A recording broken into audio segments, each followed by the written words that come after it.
Welcome to J is for Justice podcast. If live breaking news and following true crime is your thing, then please consider subscribing to my channel. And if you like what you see in my videos, please consider giving them a thumbs up.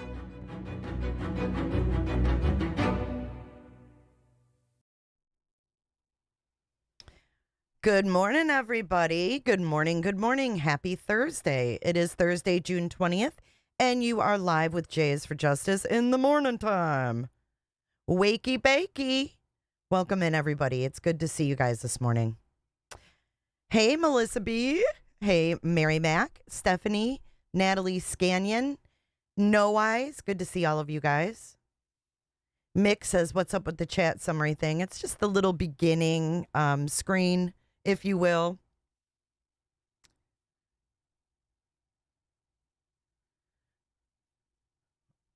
One-Eyed Flo, thanks for being here to moderate. Same goes for, who else is here? Jenny, thank you for being a member for 14 months. Happy Thursday.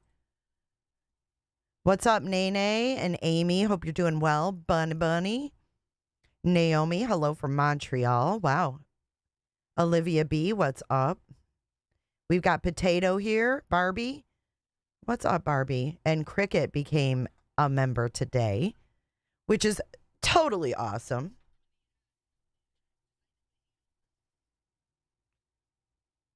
So what we're going to talk about this morning, and Flo, thank you for gifting a membership. Who received that? Kimberly Brummett. Welcome, Kimberly.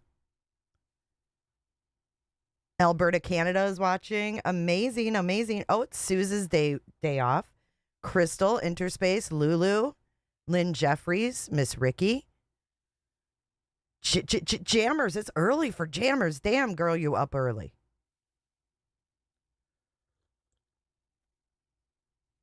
Thank you for being here, Jams. So I came across this interview with this person named Blueyz. Hello, Amir and Laney. Lady for Justice. Good morning, sunshine. No, it's not me. It's this person named Blueyz in the Upper Peninsula. I'm so jealous. It must be so nice up there. Unravel. Love it. I am up early on my day off. That always happens, Crystal. You did see it. So put a 1 in chat if you've seen this interview already, because I didn't see it. I just saw it last night. New Mexico, Aspen, welcome in. Karen Powers starting the day with Jay. I like that. It's got a nice little ring to it. We did our call-in show last night, and that was really good. We had a lot of good callers, as usual.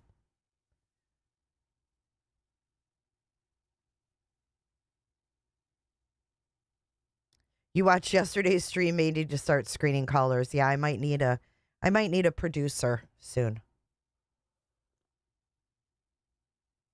Yeah, I hadn't seen it either. So it's pretty interesting. This person named Blueyz actually went to Hendersonville. She met Seth's mom, Seth's dad, Chris and Katie. And she's been in contact with Chris and Katie. But the thing I didn't understand is why she's all of a sudden spilling the beans. Yeah, they do sandwich, but it's okay. We love our callers. We do. So we're going to start watching this, and I'm going to pause it as we go, but let's see. Hang on, let me find the right spot. Thank you for subscribing, Red Sky.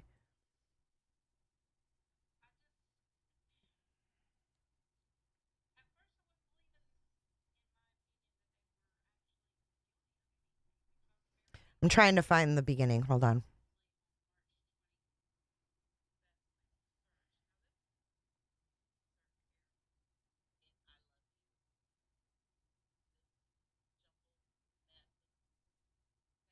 Okay. I'm going to start it right here, right about 7 minutes. And this channel is called Lolly Beautifully Broken. Lolly Beautifully Broken. I've never heard of her channel before, but I want to say, check her out. I found this a very interesting interview, and it kind of came like out of the blue. Seriously.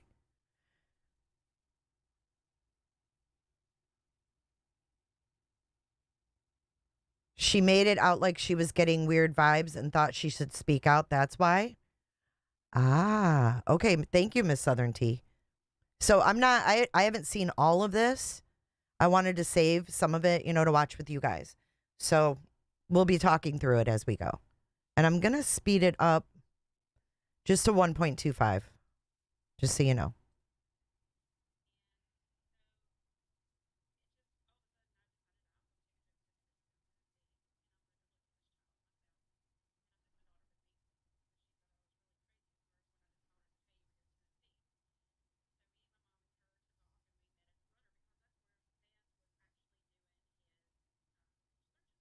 The rudder.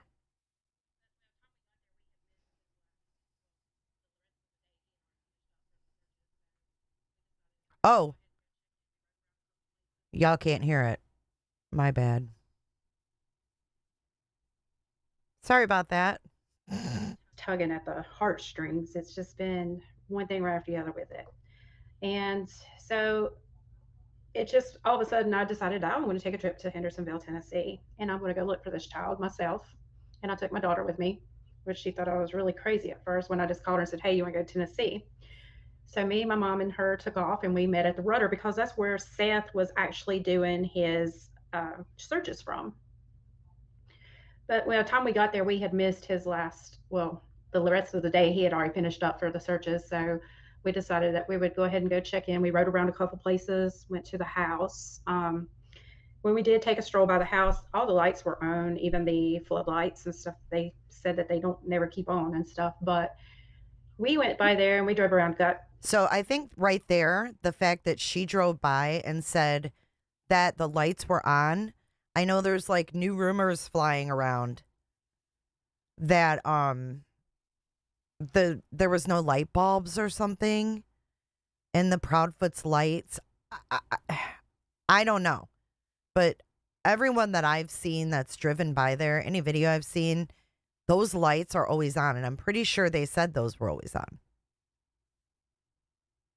I don't know. All this information has been confusing, but she said that the lights were all on.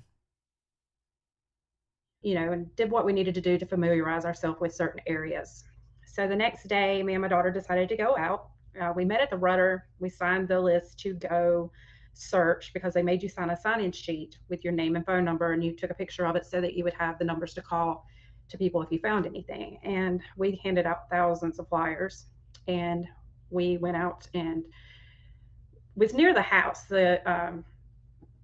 And we got to this little, it was like a little barbecue place, and I had text Chris on Messenger, and I asked him, I said, "We are here now and we're trying to figure out what's the best place to search." Now this is the day that they redid the searches and had the fire department as their command center. And he told us, he said, "Okay," he said, "I can tell you where to go." He said, "You need to go to Mary's Magical Place because that is where Sebastian liked to go." And he said, "And What is Mary's Magical Place? Does anybody know without me having to Google it? Hello, Mel. Does anybody know what Mary's Magical Place? I don't want to Google it, James, but I want to know what the fuck it is. Let's look it up. Mary's Magical Place. Oh, it's a playground. It's a playground in Hendersonville.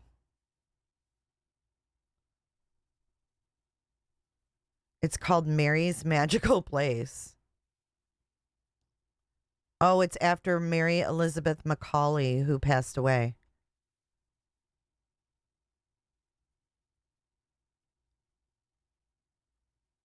After Mary's death in 2015 at 14.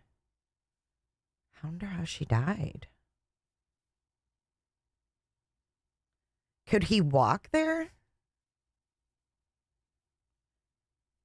It's right by it's in Veterans Park. It's right by the frickin' Roadhouse. Look, there's the Texas Roadhouse. Can you guys see that?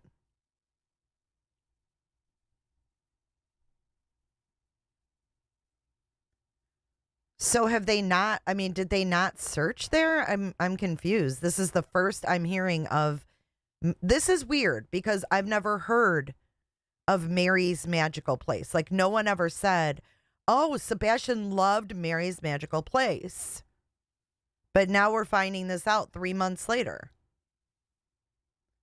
That he loved this park behind this roadhouse.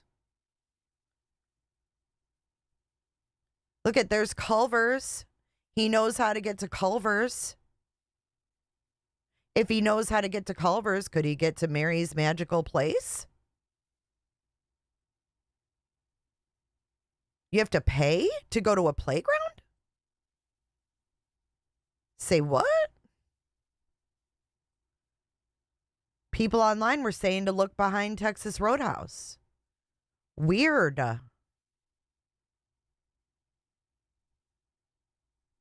Shall we read the reviews? Warrior's Path will take you from Texas Roadhouse to Veterans Park, crossing over a bridge to Drake's Creek. Warrior's Path? Is that this?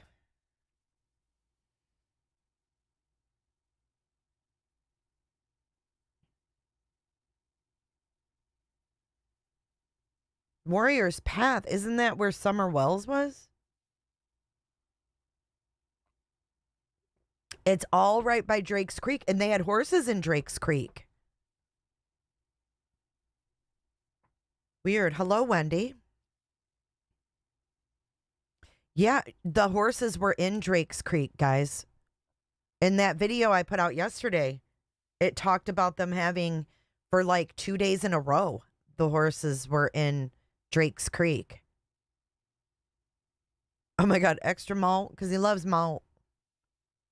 Why is this the first time hearing about it? Exactly.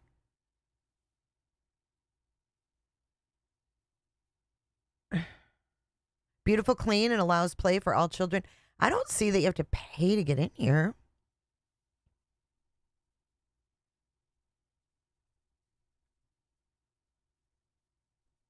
I mean, it's literally a playground. It's so cute. She knows her name. She came down the slide, right? And then she came down the second time. Welcome in. Welcome in. Is that northwest of the Proudfoot home? Oh, let's look. Let's look. Let's look. Let's close that out and then let's do maps. And then we're going to see how far it is. Or see where it is exactly to their house, not how far it is.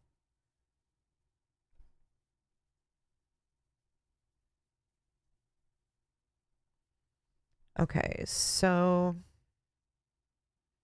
it's a 15-minute drive. But no, it's south. No pay for entry playground built around disabled kids. Yeah, it looks like a memorial for a 14-year-old disabled little girl.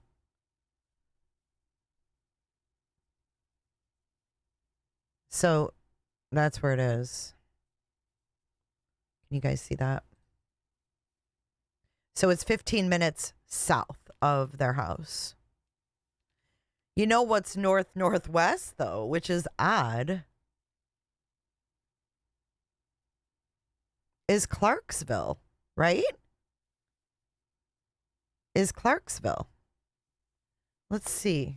Before we continue this interview, let's see where Clarksville is from their house.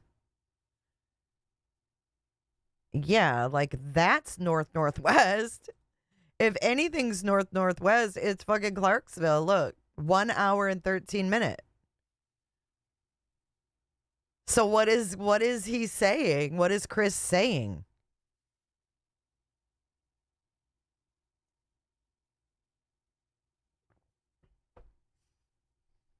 We guess what, Harris? We don't care about the hot dogs. Good morning, Olive. Yeah, I mean, Nene, yeah, I agree with you on that one. Like, you do the opposite.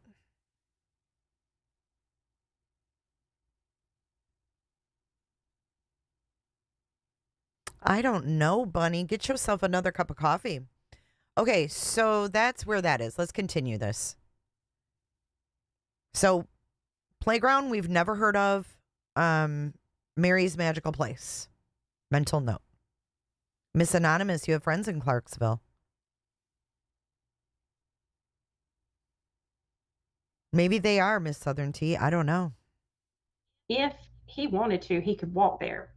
And so we actually asked a cop while we were talking to him on the phone. Hi, Trey. We asked a cop to come up, and I asked him, I said, are we allowed to search? And he said, yes, just don't get in the way with all the other ones that was searching. I said, well, we're going to go some other places. Well, Chris told me, he said, it's okay. Tell him who you're on the phone with.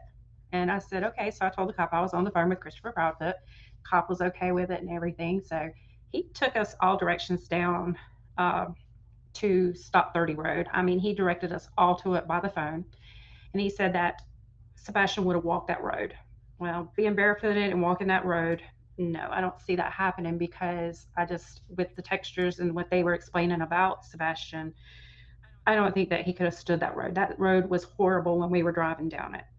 And so we went down to the Mary's Magical Place, sorry.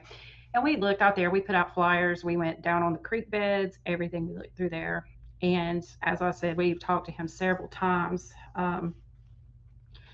And I started talking to him probably on March 27th. And I had asked him just several things. I said, I said, my heart breaks for y'all's family, and I can't imagine the hurt of a missing child. And I said, you said that you would answer all questions. And I watched the interviews and all the others that you and Katie have done. And I said, I'm confused, because in one interview, I think it said you were home on the 25th of February and left and went back to Memphis. And I said, is this correct?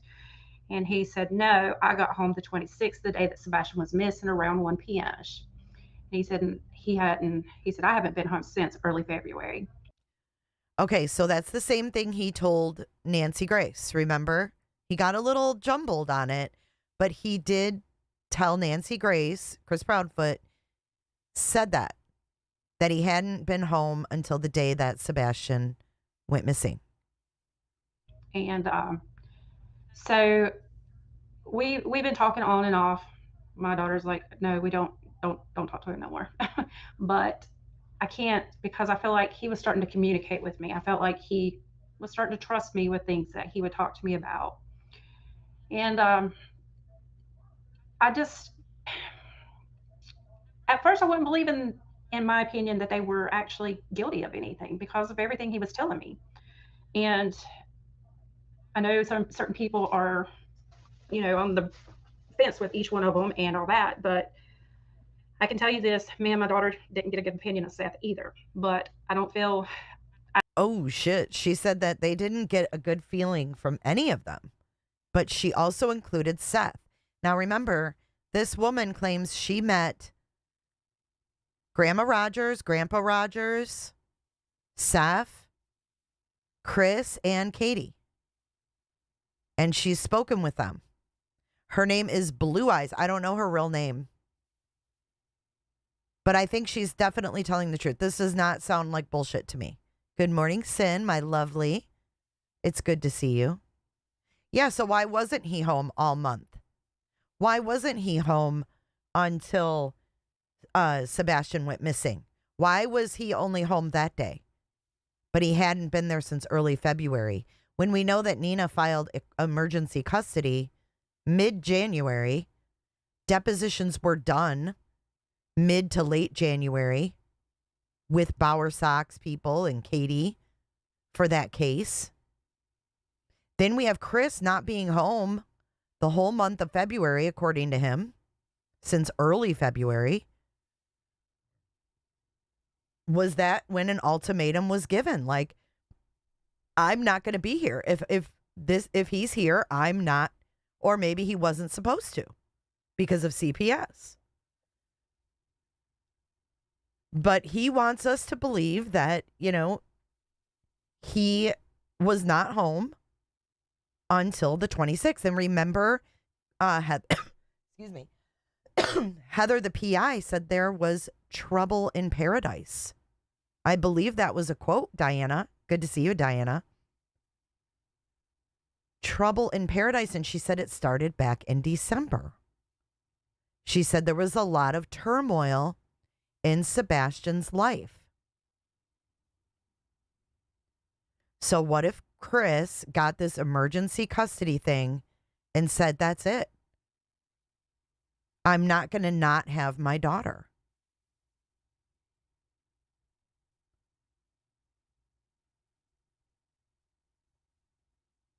What if Chris doesn't know? What if Katie did this to save her marriage? There's so many theories. It's nuts. Yeah, it could be because of CPS for sure, for sure. But it's interesting. And he also said that he got there around 1 p.m.-ish to this woman. I don't know what to say about Seth right now. I've gotten some weird vibes out of that since all this stuff has been coming out with him and Tony. But Chris was seeming to, talk more and all that stuff. And Hey, Robin. I've heard so many horrific stories, and I can't imagine living his nightmare. And I asked him, I said, I just have a few questions. I said, because I'm really, there's something going on over here being said. There's this person over here saying this, and all people are saying just different things. And I said, was Sebastian's bed messed up when you guys checked in on him to wake him up that morning? And I said, do you think he might be close to your home or farther away from the home? Well, his reaction was, people need a villain for their narratives. It's easy to blame a step-parent because of statistics or the parent who last saw their child. And he says, I think he is farther away than we realize at this point. Anything is possible, honestly. And so that's when I'd asked him, this is when we was coming up there and all that. And I asked him about if there was any places that we could search. He told me to reach out to Sumner County EMA director. And so that's when it all got started. And we were already up there, and he is the one that thinks that Seth is trying to draw all the attention to him and make profits off of them, which I did ask him. I said, so how come y'all haven't started a GoFundMe or put up billboards, or been out there helping with things? He said, we have been searching. We do it on our own time. And he said, it's a little bit hard to do that when you got people threatening you all the time. He said, following you around. So I said, the situation with you and Katie, I said, is there a divorce in the future? And he said no, and that they wasn't selling their house. And he said, and Katie would not be speaking to anybody because she is not ready. Okay. No, they're not selling their house, he said.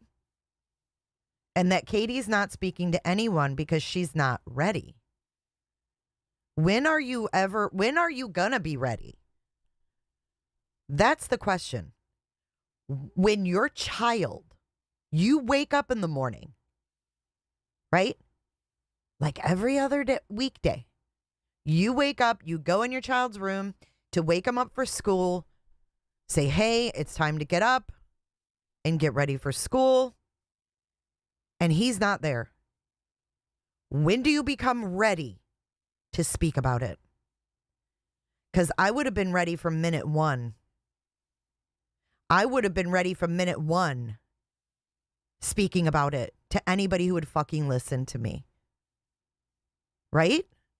Put a 1 if you would wait 3 months or more to talk. I mean, I don't know at what point she asked him this question. So to be fair, I don't know when she asked him the question. But to say she's not ready, when will you ever be ready? When is someone ever ready for something like this? It's just a really weird way to put it. Melissa B says minus 1,000. Yeah, it just doesn't make sense. It doesn't sit right. And I said, well, she needs to, because I said, this is why people are getting the assumptions that she's guilty of something. Exactly. I mean, if it was my child, I would be screaming to the world. Mm-hmm. And my babies were grown. And I'm like, I would not stop. I'd stay up 24/7, go hell and high water to find my children. Mm-hmm. And still to this day, even if they are grown, but they'll always be my babies. Right. And So he told me just to keep reaching out to her. Maybe she would change her mind. And, and I'd start the conversation with him on the next days and say, So this is interesting as well. Chris is encouraging her to keep reaching out to Katie so that she will talk. Isn't that weird? So is Chris really controlling her? Or is she zipping it on her own free will?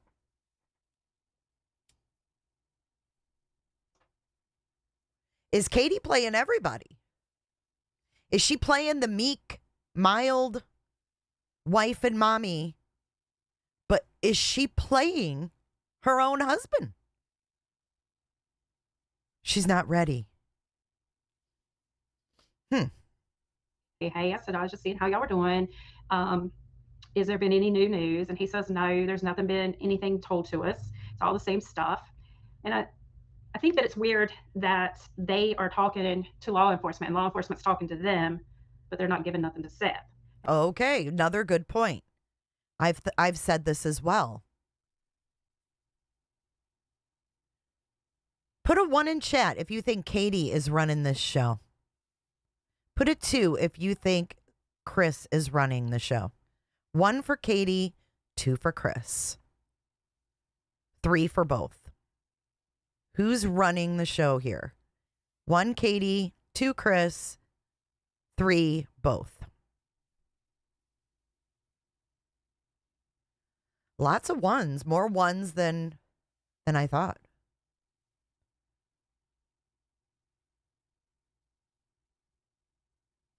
She's coy. She has a lot of, yes, she has military training. She's got military background. It is very mixed. A lot of you guys 1s and 3s, though. You think Chris might be just covering for her. It's 2, but they want it to look like 1. Interesting, obsessed mind.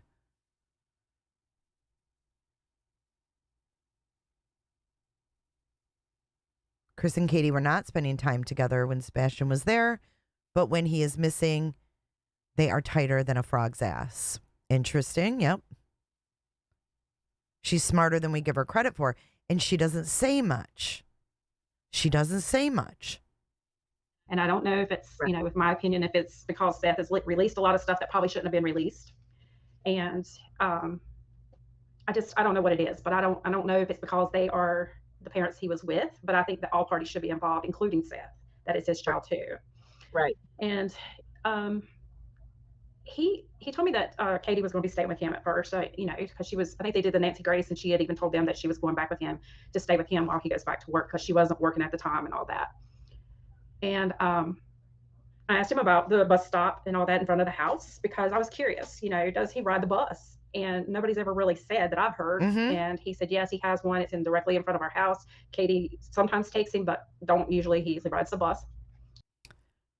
So did the bus stop there that morning? Did the bus come and stop at the driveway when there was all the cops and stuff?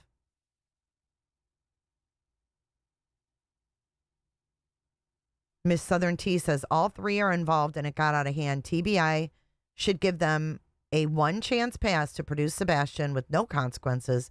But if they don't, or his body is found, everyone gets jail time. I don't think they should be pardoned to point out where he is. But if all 3 of them knew, don't you think someone would have cracked by now? Especially the one who's, like, if all 3 of them knew, Seth is supposedly not speaking to them. But we don't know if that's true. They could be talking all the fucking time. They could be talking all the time. And we have no idea.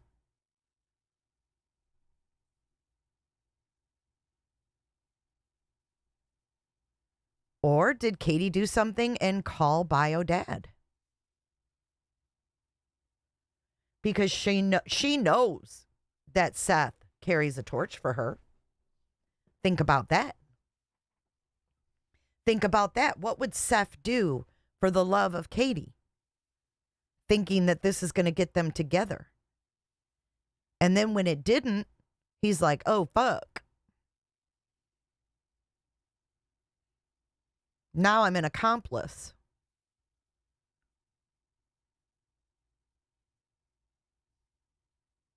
He's not bright. Well, did you see his interview last night? He's falling the fuck apart.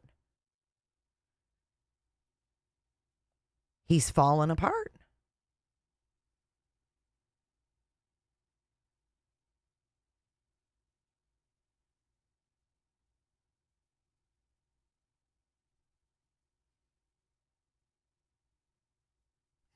All right, let's keep going. And he said, but if you're getting vibes off of this one channel that's saying that he went to the bus stop and took a right, that ain't true. Well, how do you know that? You wasn't home. So you say. And I asked him, I said, do you honestly know or can say it in your heart that you don't know where Sebastian is? And he says, trust me, we want him home. We honestly don't know where he is. And when he said that, it was just like, okay, I got a weird feeling. And me and my daughter went backwards and forth every time about this. And, you know, and I said, I texted him that night, one night on March 31st. I said, Chris, I was wondering about the clothes Sebastian had on when Katie and him left the Texas Roadhouse. I said, are those accounted for? And was he on medication? What kind? And was the meds that he needed every day? And I said, I hope your Easter has been good considering the situation. Well, he never would answer me. And so he didn't answer me back till April 2nd. And he said, we are hanging in there. Okay, so this was around Easter time. There was a 5-minute interview with TikTok Tony, Seth, and Ashley Banfield last night. And Seth, his eyes were like swollen shut. He looks terrible. He looks absolutely terrible, as he should. I mean, I would too. I'm not saying anything negative about that, but I'm saying he looks visibly worse than he did the last time we saw him. Yeah, I mean, it's completely worse than what we saw the last time. Like, it was really noticeably different. And then, you know, Tony has the audacity to show his face after that. Oh my gosh. But you guys can find that. It's on YouTube now. And that's when the press conference was supposed to start. They were supposed to do, which they said that they didn't have any new information and all that, which he told me it would be played again at I will get a screenshot of what he looked like. I'll be right back. 11. So I'm not from Tennessee. I'm actually from North Carolina. So he said, due to death threats, we're not currently meeting anyone unless they have been vetted by the LE. He said it's for safety reasons. And I don't know why he would just come out and say that, because he didn't offer to do that. So I don't know what he meant by that. And I said, are you and Katie going to be at the press conference? And he said, no, we're not. And I said, okay. So, and I asked him, I said, I just seen the press conference and they said they found glasses. I said, were they Sebastian's and where did they find them? He said, we cannot speak on that. LE will not allow us, which we've all heard that over and over and over. I said, okay, I respect that. And I told him, I said, when we do find Sebastian and bring him home, I said, I would love to meet your son. And he said, he's my stepson. And he said, and I'll make sure that you get to meet him. So he clarified he's my stepson to this woman. And so I was like, okay. So I went on, and later that night, Chris asked him if there was any news. And I asked him again because I'd heard that they were selling their house. And he said, no, we are not selling the house. He said, that's funny, though. I was like, okay. And I said, I had just seen it. And he said, Sebastian's birthday is December 7th. I was like, okay. Just stuff out of the blue. That's weird. Why would he randomly say, Sebastian's birthday is December 7th? What? And this lady's like, this shit's weird. Okay, listen to this again. When we do find Sebastian and bring him home, I said, I would love to meet your son. And he said, he's my stepson. And he said, and I'll make sure that you get to meet him. And so I was like, okay. So I went on, and later that night, Chris asked him if there was any news. And I asked him again because I'd heard that they were selling their house. And he said, no, we are not selling the house. He said, that's funny, though. I was like, okay. And I said, I had just seen it. And he said, Sebastian's birthday is December 7th. I was like, okay. Just stuff out of the blue that I didn't really ask. And so I told him, I said, I texted him the next morning. I said, I hope y'all are doing okay. And I said, I hope that there's some positive information out there on the searches. And he said, thank you so much. Prayers we get some answers soon. And he said nothing was new. Later on that evening, he texted me and said nothing new was found and still no leads. Sorry to report. And I said, I hate to hear that. And he talked about Indian Lake while we was up there. And I'm not sure. He said it was like 8 miles from their house. And I don't know if anybody knows if that place has been searched. Do you know if that has? I have no idea. I've never heard of Indian Lake. Has anybody? Oh, Smiley said yes. It's been searched, Smiley? I hope so. Because I didn't know. With him saying it was 8 miles from the house. Okay, she knows about it, but she doesn't know if it's been searched. Okay, because that's one of the places he told us to go. And we had already went to another lake that we were sent on it was more of a wild goose chase than it was anything, because somebody thought it was Chris's truck parked up there, but it wasn't, because we even snuck up on the truck to get the tag number and all that stuff. So yeah. I asked him about, and I'm not sure if I'm saying it, Hermitage Hill. Is that right? Does that sound right? Hill? Yes. I have no clue about that one. Well, Smiley is in chat and she fills us in on all of this. I don't either. And I don't know what it was, because somebody, I think, said that it was like a home for kids. Mm-mm. I don't know Smiley, what it is. do you know about that one? Smiley's from. I'm pretty sure they got married on Seth's birthday. I'm pretty sure they got married on Seth's birthday. When is Seth's birthday? They got married before Sebastian was born. So they're not getting married while she's in labor. They got married on his birthday. And he was going to get him a gun. Wait. And he wanted to get himself a gun for his birthday. Yesterday was his birthday. And he was saving up for a gun for himself for his birthday. What? Well, whether it's yesterday or today, he did this interview on their anniversary. Is that why he looked so rough?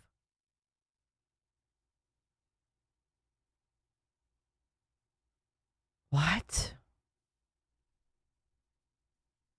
In that area. Okay. Hermitage Hill.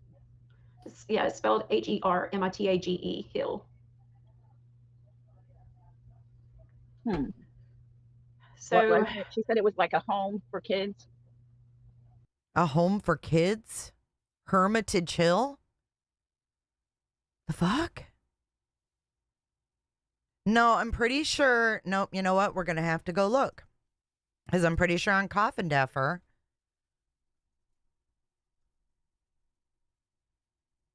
he said they got married on his birthday.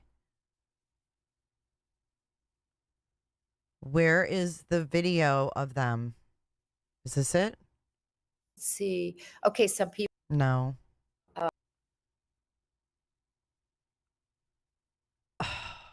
When did she have them on, you guys?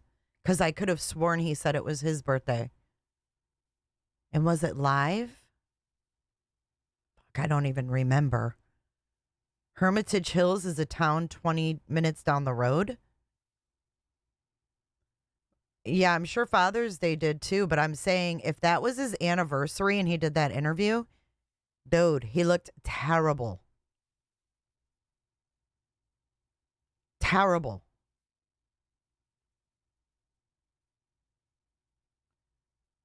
But where did they go live with her, or was it a video? I can't remember now.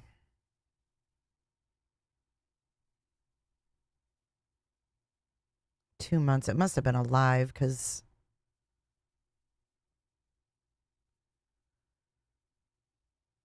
the court paper that stated when they were married. I know, and I don't have that in front of me, damn it. Dang it.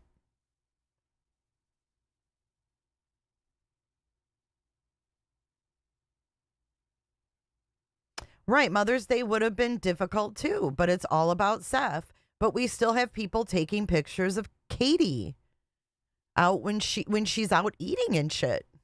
It's crazy. Could it be this one?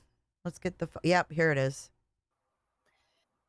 Hi and welcome. This was actually a month ago already. Let's see if we can find the part. I believe it was right in the beginning when he talked about it.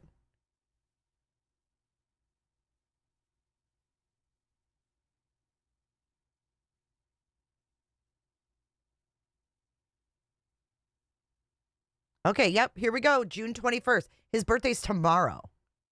Listen, here we go. This is it. Up We until got the time. married the day after my birthday. We got married June 21st. The day after his birthday. So today is Seth's birthday. Today is Seth's birthday. So listen. So can you bring us back sort of to that day when it happened and so on, and just bring us up We until the got time? married the day after my birthday. We got married June 21st, 2008.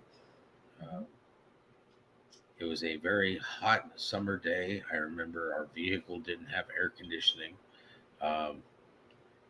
I didn't get to spend the night at my house, so I was over sleeping on a couch at a friend's house because can't be in the house with the bride the night before the wedding. Kind of take with her. So yeah.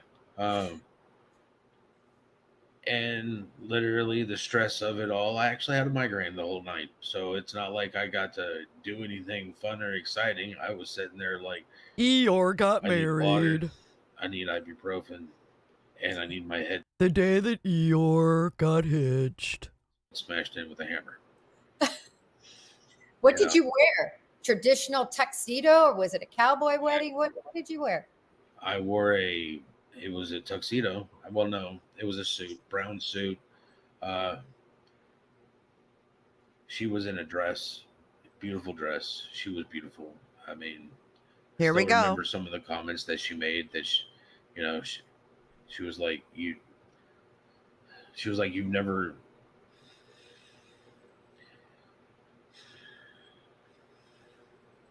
Deep breath. There he goes. Choked up. Jen, let's move on. Let's move on, Jen. Okay, polka dot Tony. Yeah, he still loves her. So would he do anything for her? Would he do anything for her? Put a 1 if you think if Katie called him right meow and said, I need you, if he would be there with bells on. Put a 1 if you think if Katie called him right now and said, Seth, I need you, if you think he would come a running. Put a 2 if you think he wouldn't. You think he'd say F you.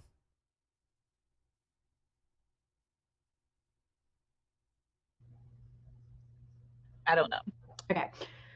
And then I asked him, because we were talking to a friend of ours, and she told us What was that it about the Hermit Chill she's asking? Sorry, that was one of the places that was named.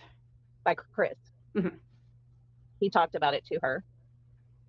I don't know if there's just an area around it or if it was a significant place or not. It was somewhere to be searched. Yes. But I told him, I asked him, is there, I asked him about if there were any abandoned basements or anything like buildings that might have been torn down around their area since they're doing a lot of construction there.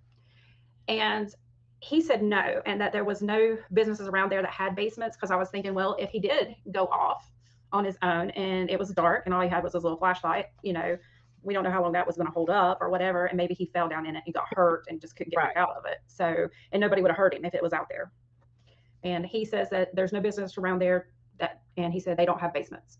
And he said, I really want to tell you thank you so much for all your help in spreading flyers as well. My wife and I are so grateful for all your help you and your daughter have done to help us. And okay, so he's thanking them for doing what they're doing. When we got ready to leave, we went to Gatlinburg and Pigeon Forge. We went by and seen Seth first. We met his mom and his dad and talked to him, that I wanted to get more flyers because we were going to Gatlinburg and Pigeon Forge. So we went down there and we handed out flyers everywhere. And so next thing you know, there's this guy come up to me and my daughter and said, hey, there is a guy that fits the description of this flyer. And he's down here at this one little cookie candy shop. So we take off running down there. You hear this? There was a sighting at some candy shop. And this poor little dude, he looked just like him, but maybe a little bit on the heavier side. And his manager was like, dude, you really do look like him. But his name was Bobby. So it was a false sighting, which we never heard about. The motorcycle group, yeah, I don't know. That would probably be a question for a local. Has he ever moved on from Katie, says Stephanie. I don't think so. Because he said, I never had a girlfriend after getting divorced from Katie.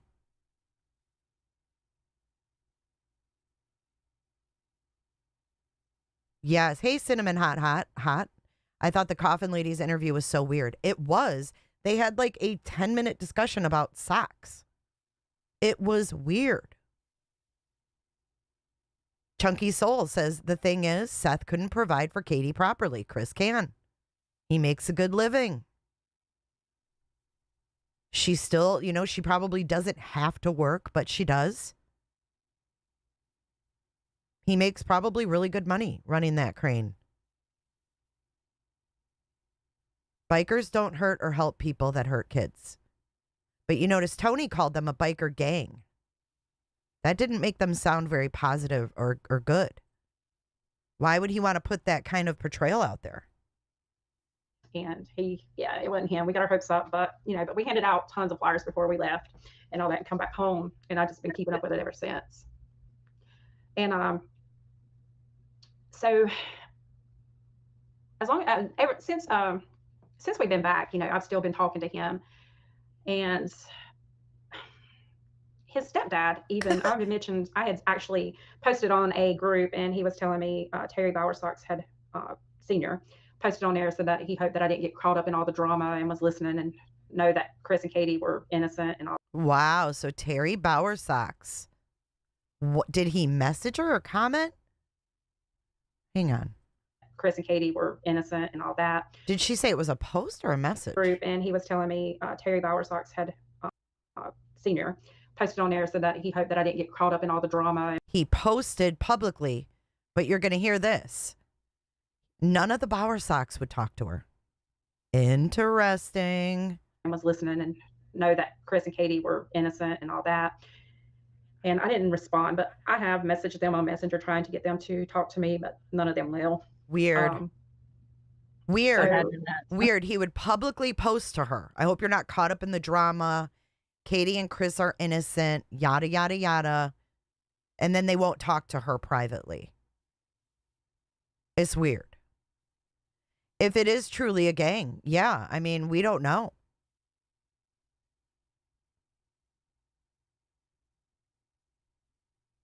Terry's son, his real son, has nothing to do with them. Yeah, that's what I heard. Yeah. I mean, sister, Kathy, you name it, I've messaged them. I spent all day on Ancestry.com, FamilySearch.com, looking all his people up, and it's amazing all the stuff I have found. Let me read this to you real quick. First of all, Smiley said that Hermitage Hills is a neighborhood. Okay. And Miss Kathy Gordon said, Blue Eyes Jewel, I appreciate you and your daughter coming to Tennessee and searching and handing out flyers and everything else you have done to help Sebastian. You're welcome. And I will not stop helping. And if I could, I would come back up there in a heartbeat. And I was asking him about different people, and he was telling me, because he was fussing about different YouTubers and stuff like that, putting out, crazy stuff and all that. And I asked him about the flashlight. And I said, what color was Sebastian's flashlight that was said it was gone? And he said, it's a small yellow one. And I asked him about the deal. I said, sorry for the questions, but I said, did Sebastian wear pull-ups or boxers at your house? And he said, both. And he said that Seth always tells everybody that he always come to his house with pull-ups on. And I was like, okay. I was just making sure, because, in case we, when anybody's out there searching, they see a pull-up, or, if that was an everyday thing. And he said, no. He said, mainly, he said he would be in boxers at his house. And I had asked him that on the phone too when we was up there. So I felt like, because I know Seth said that he was in pull-ups and he went to school in pull-ups. I've heard things that people have, said about how they make fun of him and stuff about the pull-ups, right, and all that. And I really feel like this child has been let down so much. And I asked Chris a lot of questions. I sent him a whole big message, and I said, I'm going to ask you a few questions. I said, if you don't want to tell me, just tell me it's none of my business and we'll go on. And I said, is it true that you don't want Sebastian near your daughter Faith? And if so, can you tell me why? And he told me to go ahead and list them out. He said, just go ahead and list all your questions and I'll go back and talk to you about it. And I said, and is it true what happened to Sebastian with the SA? And did he get help from that? And I really feel that shouldn't have been told about. When we talked on the phone, when my daughter and I came to Tennessee and you were telling us where to search. Hold up. True crime and other stuff. You just made something pop into my head. What if that's why they don't want a reward? Let's expand this a little bit. She says, let me fix this. Dang, this made me think. And that screenshot, by the way, is Seth from that interview last night. He looks terrible. And I'm not saying anything that he shouldn't look terrible. I'm just making an observation. With the ruckus video and the flashlights at the same time makes me wonder if there's more people involved. And if so, maybe someone will crack. And what would make someone crack? Money is one thing. Money is one thing. Is that why there's no reward? Is that why they decided early on we're not going to raise money? And that's when the whole thing went awry? When Seth started raising money and they didn't? Because if you have a reward, you might have some scrub who, helped come forward for some money. How much money? I don't know. When you have multiple people involved in something, money does talk.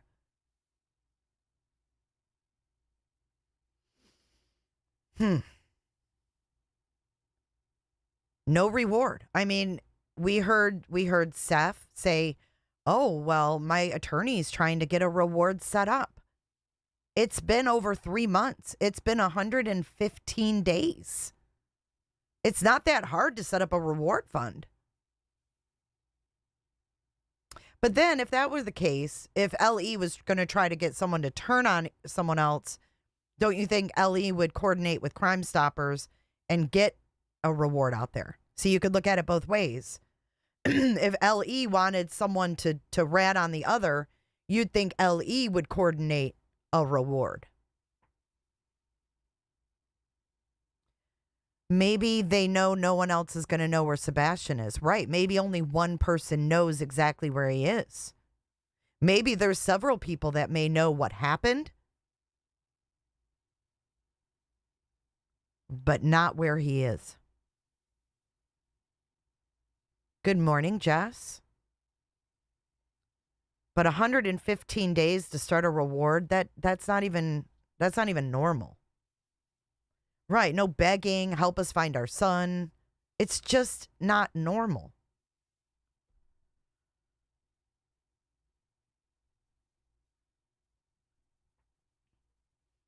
And rewards, yes, sometimes they don't get paid out. But it's a good way to lure in people. Especially if you, had a shitbag do something for you. It's a good way to pull them out.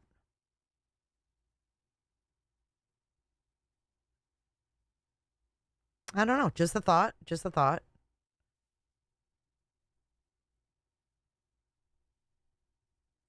There could be a lot of stuff going on here. It's just so weird. What was the name of the road that had the ungodly places in the road? We went down it, and what was the name of the park? I know Mary something, but there is also the Veterans Park there. Is there another park there as well near it? And I said, I had already asked you if he wore boxers or pull-ups, because I know it was said that he wore pull-ups all the time with you and Katie. And I remember you saying that he probably had boxers on, if I recall correctly. And the lie detector test, have you and Katie both taken one? I have heard so much about your parents going to Alaska, and everyone is speculating that they took Sebastian to Alaska and left him with people there.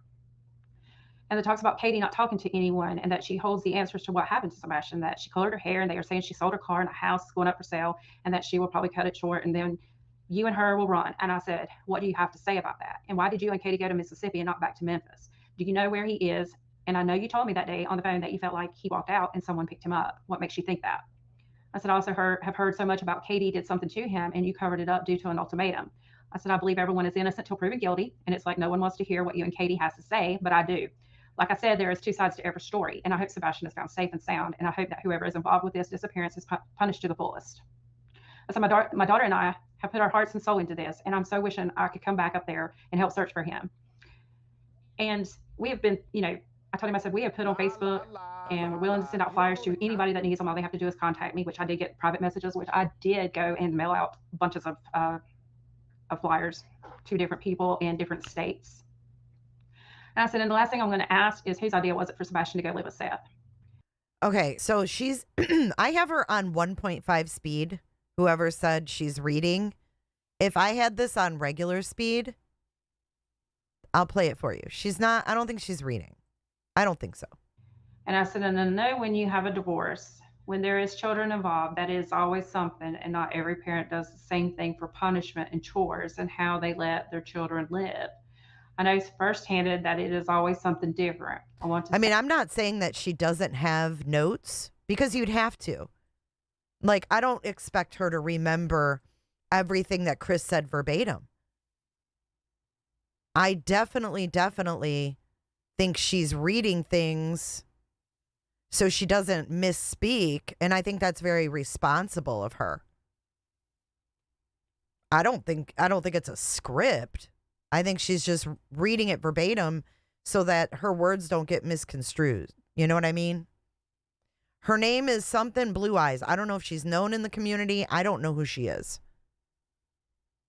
These people obviously know who she is. Smiley knows who she is because Smiley's in chat, so maybe she knows. I don't know.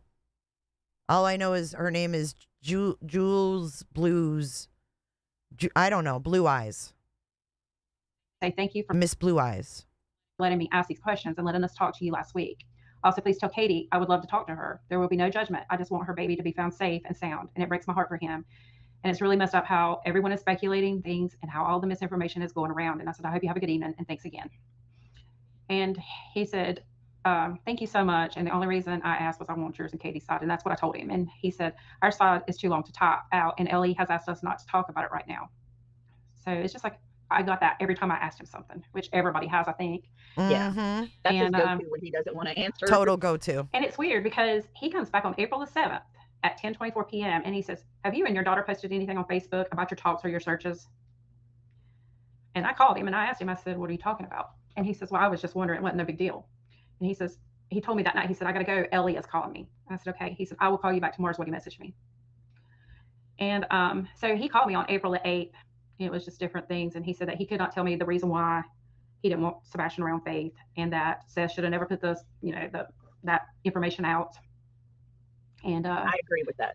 Yes. And I did too, because that's just something. If Sebastian is alive and out there somewhere, or somebody is holding him or something, then he don't need to hear that. I mean, right. I don't really think that he knows what the deal is. Yeah. Then it's like, I got another text at 11:29. He says, I will give you a call later on. Sorry I didn't call you back. He said, we was dealing with law enforcement. And, it's always when he gets a phone call while he's trying to call me or something like that, it's like, it's always Ellie calling. Like he's making excuses to get off the phone, or if I start questioning him, he don't want to answer because he's like, okay. Yeah. Yes, and it was just really weird. Remember he did that in one of his interviews. He's like, this is my daughter. I got to go. But it wasn't. It was actually Terry Lynn. And I asked him again about the clothes Sebastian wore. He said the clothes Sebastian wore at Texas Roadhouse are accounted for. I rode around with Ellie one day and they showed me some stuff. I will not provide the details of what was shown to me as people have asked. The phone call was with a search group called Narc Divers. They reached out and asked for information. What I provided to them is information that has been released already. I provided EMA director's point of contact to them, and they took it from there. They recorded the conversation and posted it on YouTube as if it's some big thing. I had talked to Ellie before them and told them what I was going to say, and they were good with it. Anything Trey from the Narc Divers is saying is stuff that Ellie has already. Personally, they are wasting their time looking within 5 miles of my house, according to Ellie. And wait a minute. He said, I think after people sees this, he said, trust me, when the truth comes out, it's going to be amazing. Seeing how when the truth comes out, it's going to be amazing. Wait. Let's go back to this last part.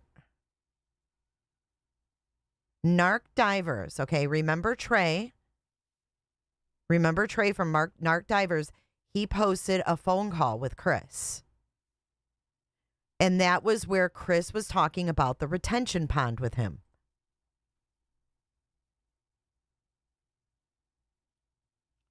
Why is it a red flag that she's reading the text? I mean, we want to know what they say verbatim.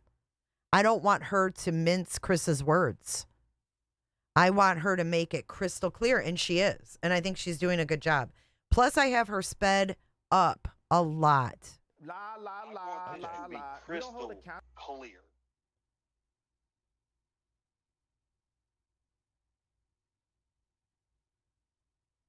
Kiss my southern sass. Thank you for subscribing. And I asked him again about the clothes Sebastian wore. He said the clothes Sebastian wore at Texas Roadhouse are accounted for. I rode around with Ellie one day and they showed me some stuff. I will not provide the details of what was shown to me as people have asked. The phone call was with a search group called Narc Divers. They reached out and asked for information. What I provided to them is information that has been released already. I provided EMA director's point of contact to them. And Okay, so he did give him the number of the emergency management director. But he also told Narc Divers, Trey, that pond at the time was knee deep or whatever. Or maybe he gave a measurement, an approximate measurement in that interview or in that phone call, rather. I don't remember, but he referenced the depth of that retention pond. But he hasn't been home. So what does he have to compare it to if he wasn't home all month? Like, I don't know. It's weird. they took it from there. They recorded the conversation and posted it on YouTube as if it's some big thing. I had talked to Ellie before them and told them what I was going to say, and they were good with it. Anything Trey from the Narc Divers is saying is stuff that Ellie has already. Personally, they are wasting their time looking within 5 miles of my house, according to Ellie. And the more he said, I think after people sees this, he said, trust me, when the truth comes out, it's going to be amazing. Seeing how many people have to eat crow and look like the biggest pieces of garbage. True crime folks. Eat crow. Is he talking about all of us who thought that he's done something? It's going to be amazing. Okay, so it's not going to be amazing for Sebastian, I don't think. I don't think he's talking about Sebastian. I think he's talking about himself. It's going to be amazing because I'm not going to be guilty. It's not amazing because they're going to find him alive or anything like that. I don't think. I think this guy's talking about himself. On YouTube should probably shut down their shows. LOL. Okay. And I think he was talking about JR, about how he's stalking people and stuff. He said, I'm sure there's something that can be done, but that will have to be handled in court, which technically, I mean, I don't know that he wants to mess with JR about that. Right. And I said, there's an online visual going for Sebastian that started last night at 7 your time and still going strong. That was the one they did online. He said, where is this at? And I said, online. He said, well, I won't be posting. And I asked him about the deal, why they don't go to vigils. He said, vigils is for when somebody dies. He said, we don't do vigils. Oh, shit. Vigils are when somebody dies. Now, you can take that as, oh, they have faith that Sebastian's alive and they're holding on to hope. Or you can take that as, if they view it that way, they don't want to acknowledge it.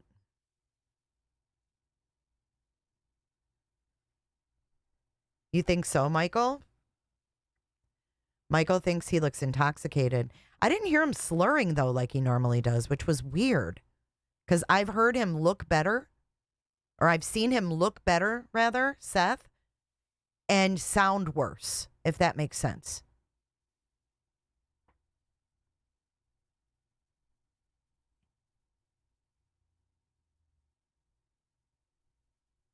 About how he's stalking people and stuff. He said, I'm sure there's something that can be done, but that will have to be handled in court, which technically, I mean, I don't know that he wants to mess with JR about that. Exactly, Right. Darcy. Exactly. And I said, there's an online visual going for Sebastian that started last night at 7 your time and still going strong. That was the one they did online. He said, where is this at? And I said, online. He said, well, I won't be posting. And I asked him about the deal, why they don't go to vigils. He said, vigils is for when somebody dies. He said, we don't do vigils. We don't do vigils. So if someone died, you wouldn't do a vigil, even if, like, that doesn't even make sense. We don't do them at all, even when people die. Like, that doesn't make sense.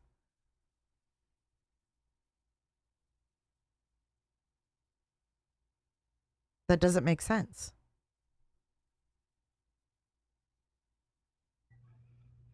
And so, That's crazy. yeah. Let's see.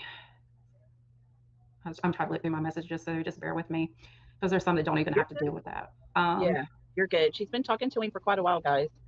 Yeah, there's a bunch. And yeah, Robin, Miss Janice, no, Sebastian did not walk out. No, I don't think he did. Selena and little Miss Sharon. And he was talking about TikTok. He said they don't do TikTok, they don't do Facebook. And I said, well, that's funny because that's how I'm contacting you. We're talking on Facebook. We're in Messenger. I love that. You know, so yeah, you're on Facebook. And I said, and I do believe that, you know, you do the YouTube thing too. And I asked him, I said, how are y'all doing today? And he said, she's doing better than I am today. And I said, what do you mean? He says, I'm just over everyone's BS and negativity from everyone. I'm at the point that I am ready to physically go after some folks, but I am going to handle things in a much better way. I was like, okay. Ooh, he was starting to lose it. He said, I'm getting ready to go physically after some people. So I didn't talk to him no more till the next day because I wasn't going to push it because I was just like, okay, if he's in the, you know, wanting to go after people, ticking time bomb. And, you know, different days I've asked him, hey, how's you and Katie? Any information? No, we're hanging in there, literally. I said, have you left the campground? He said, no, the camper's still there. People are just out there stirring up what they can. He said they're hanging in there literally.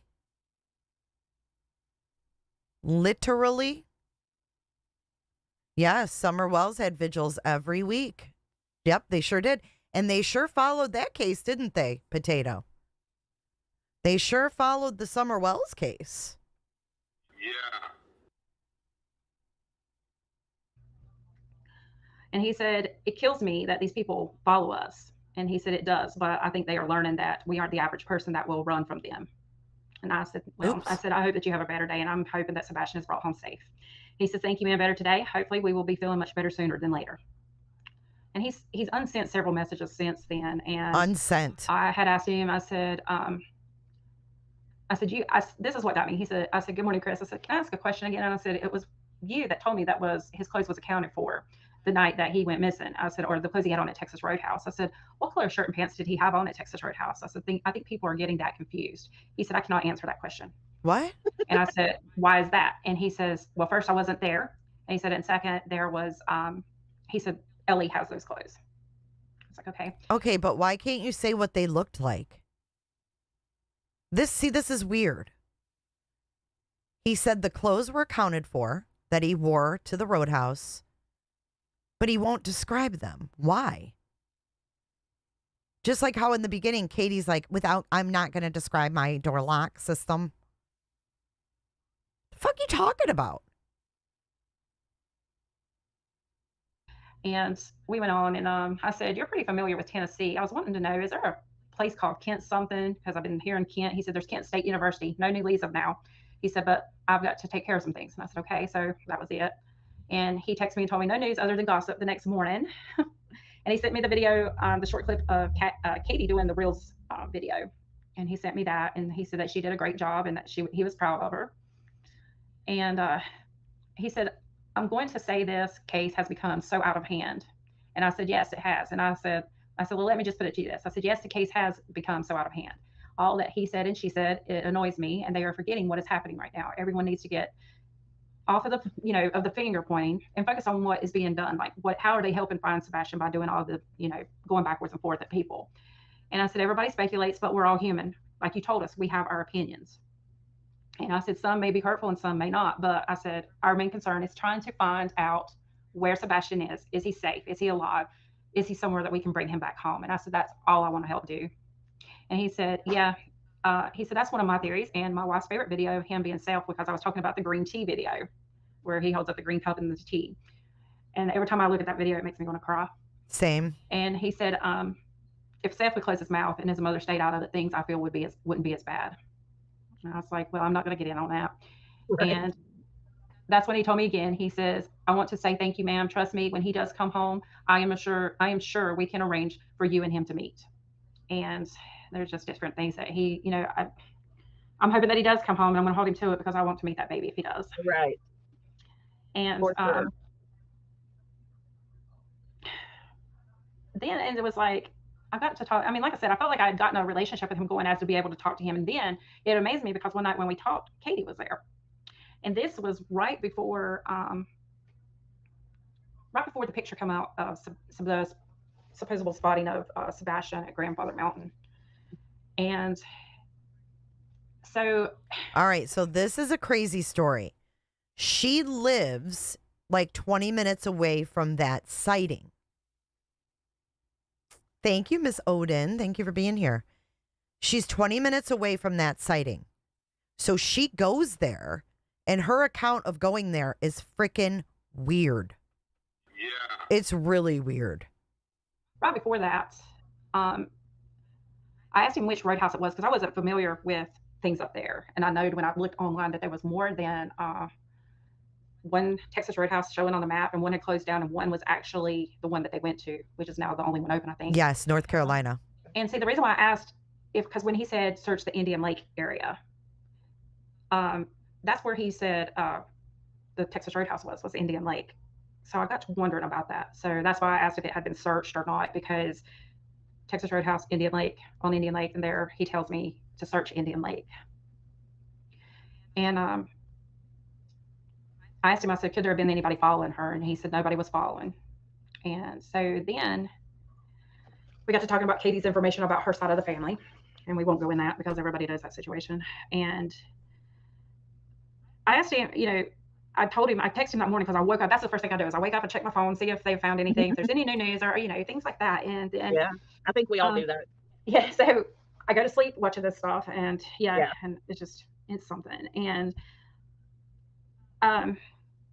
was there somebody by the name of Mark? Mark? Yes. I don't remember a Mark. Does anybody remember a name Mark? I don't remember. I don't know who that was. I don't know.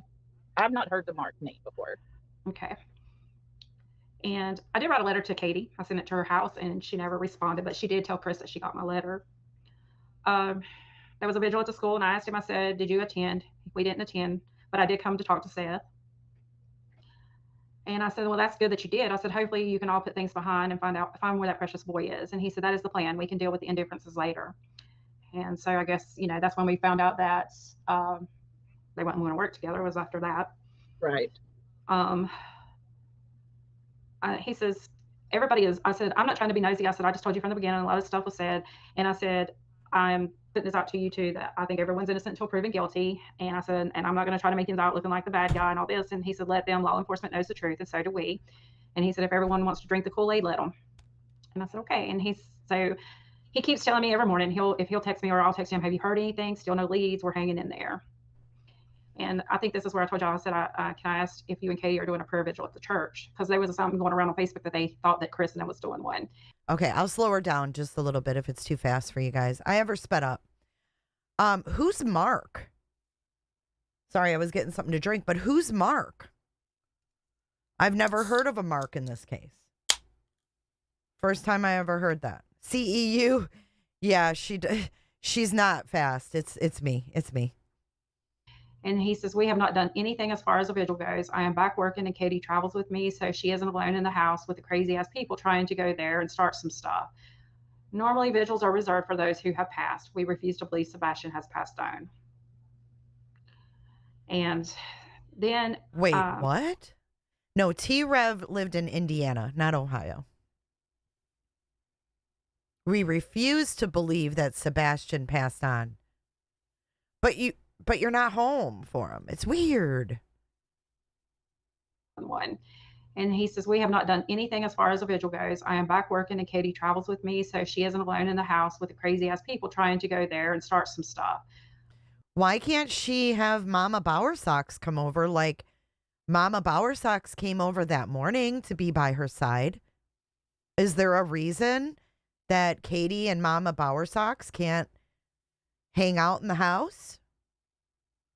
That Terry and Mama and Katie can't hang out at the house? It's just weird, right? I know, see. Thanks for being here. Thanks for being here. Normally, vigils are reserved for those who have passed. We refuse to believe Sebastian has passed on. And then... Can you say that last part again? Oh, yeah. He said... I was talking about the vigil that was supposedly going to be at the church. Just scroll up, hang on. And I said, are you and Katie doing a prayer vigil at the church? He said, we have not done anything as far as a vigil goes. I am back working and Katie travels with me, so she isn't alone in the house with the crazy ass people trying to go there and start some stuff. Normally, vigils are reserved for those who have passed. We refuse to believe Sebastian has passed on. Are you there? Yeah. Yes, I'm here. Oh, okay. You faded out for a minute. No, she didn't. So what part did you hear? Him and Katie were not doing the vigil. And I'm then just started throwing getting stuff kind of out there. Robot-y, Okay. and then you faded out. All right, can you hear me now? Yeah. Is it okay? Okay.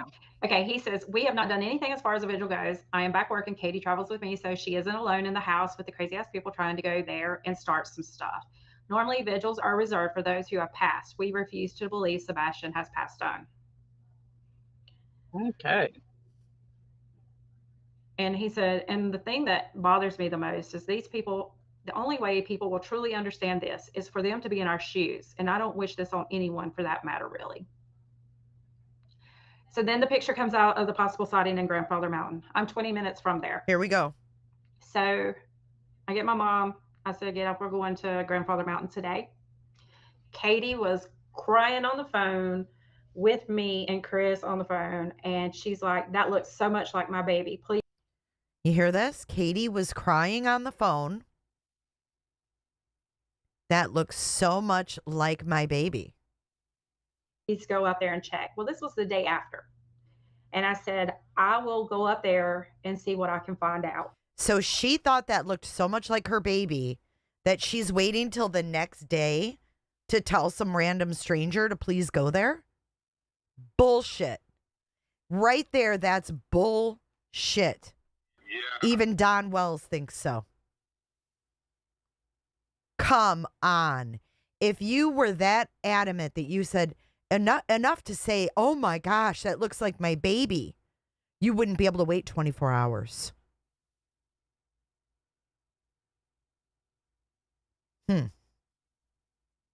See, that's 100% bullshit right there.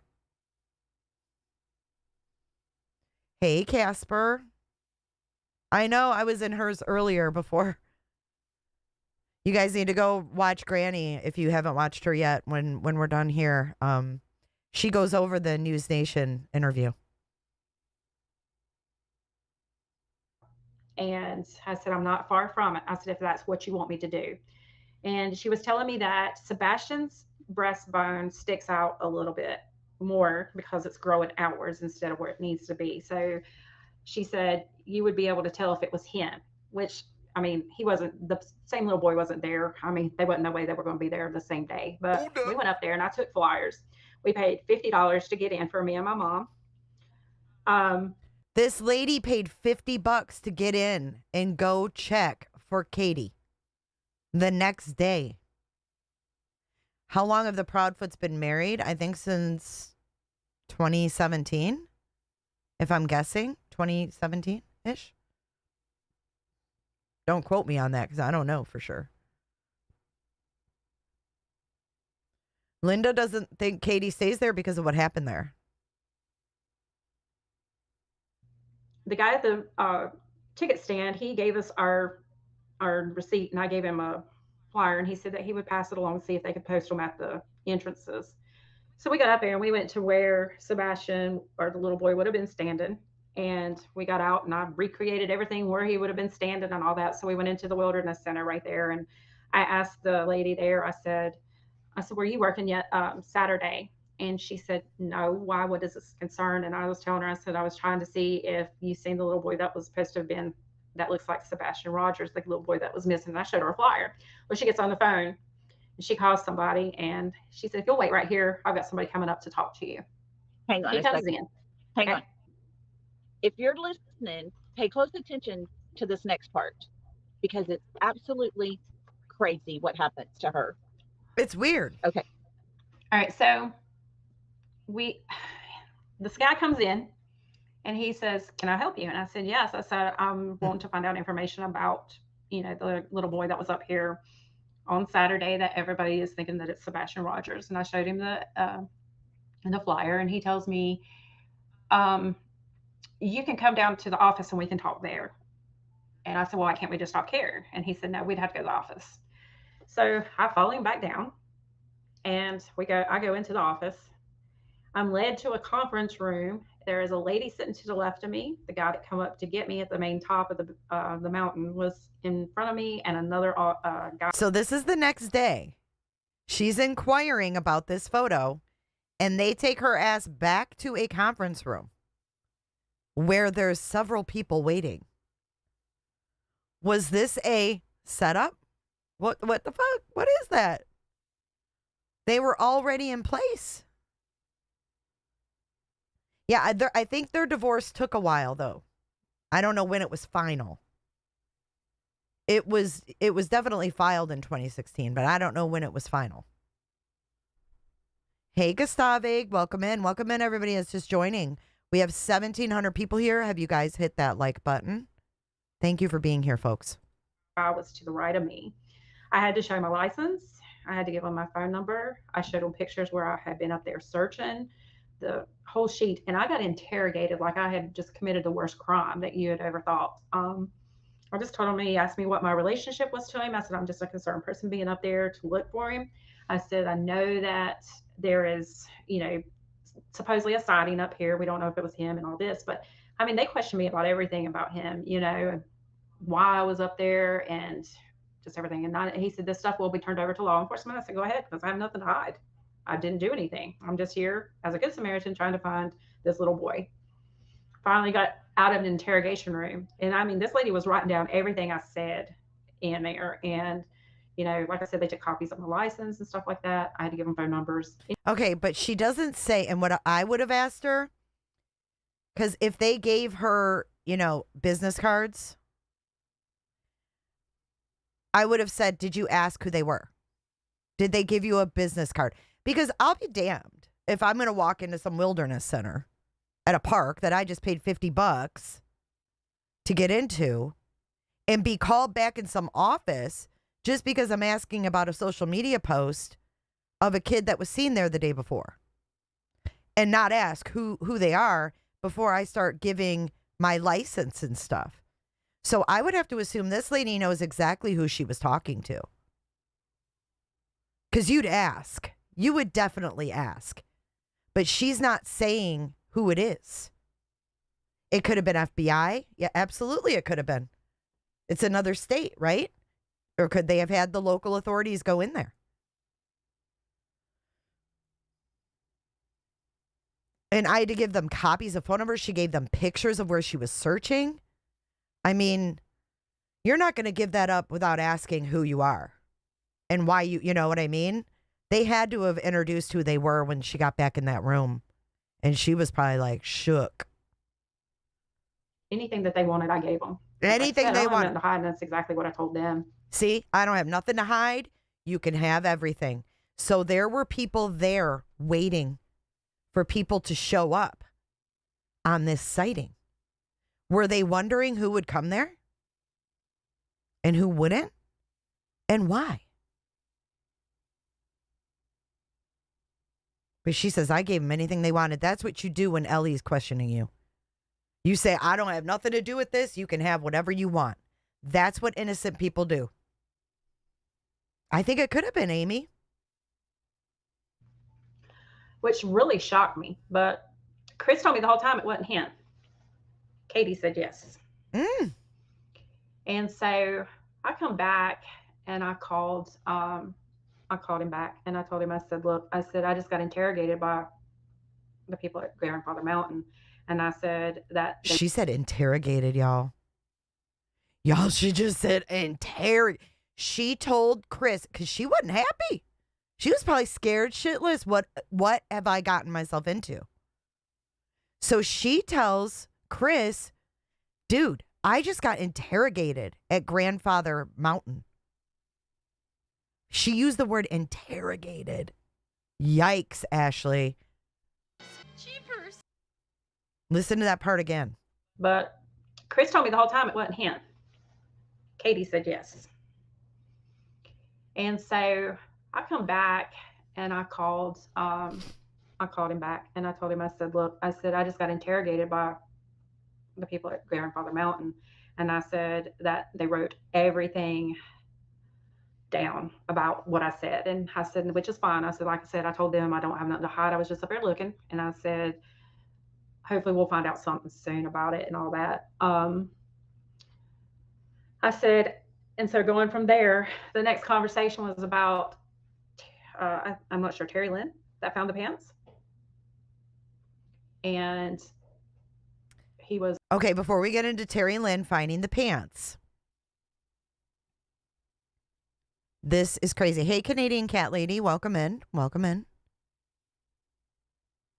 This is the kind of crap that would keep people from searching and helping.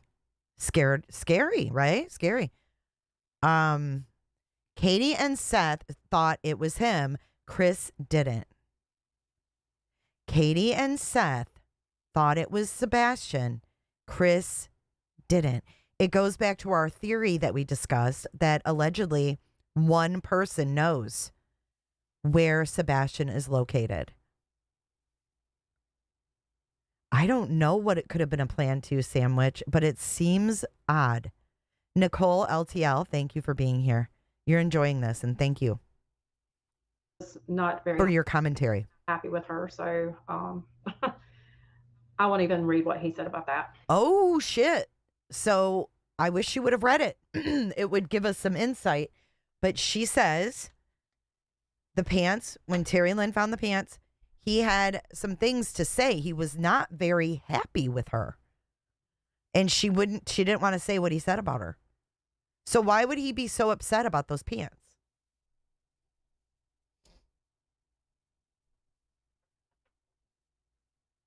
Maybe they wanted to see which parents came and which did not.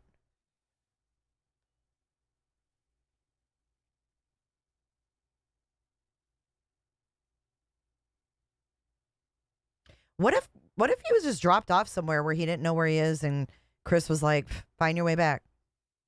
And he couldn't.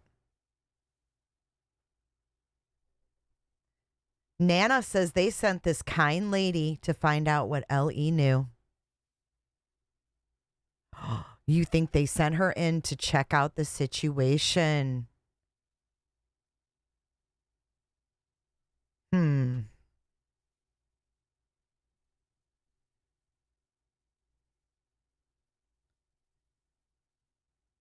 It is very strange. It is very strange.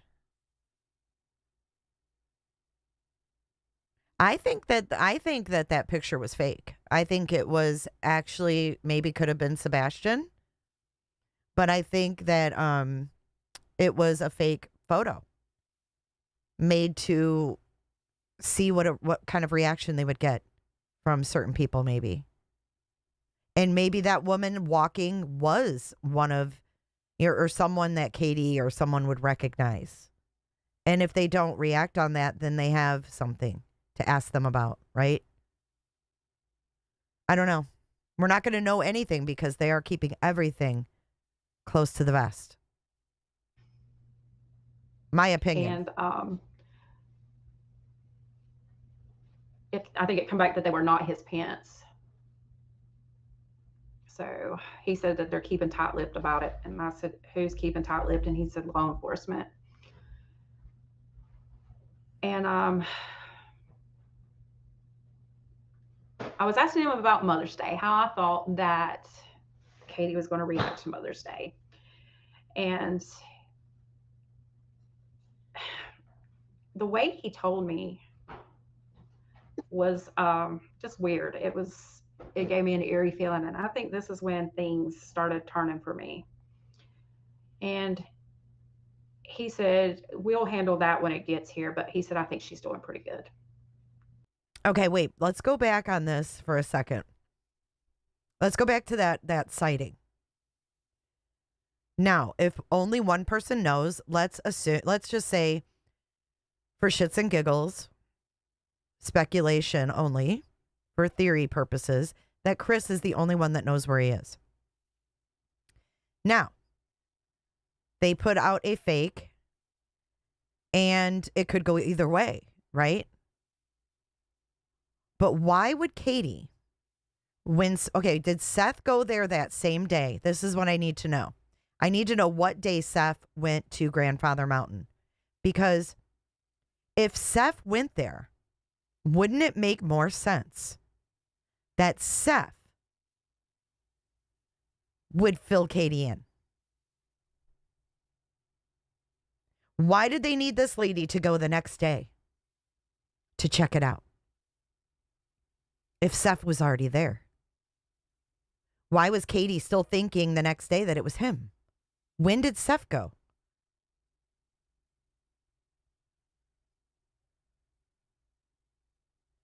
Did he go the same day?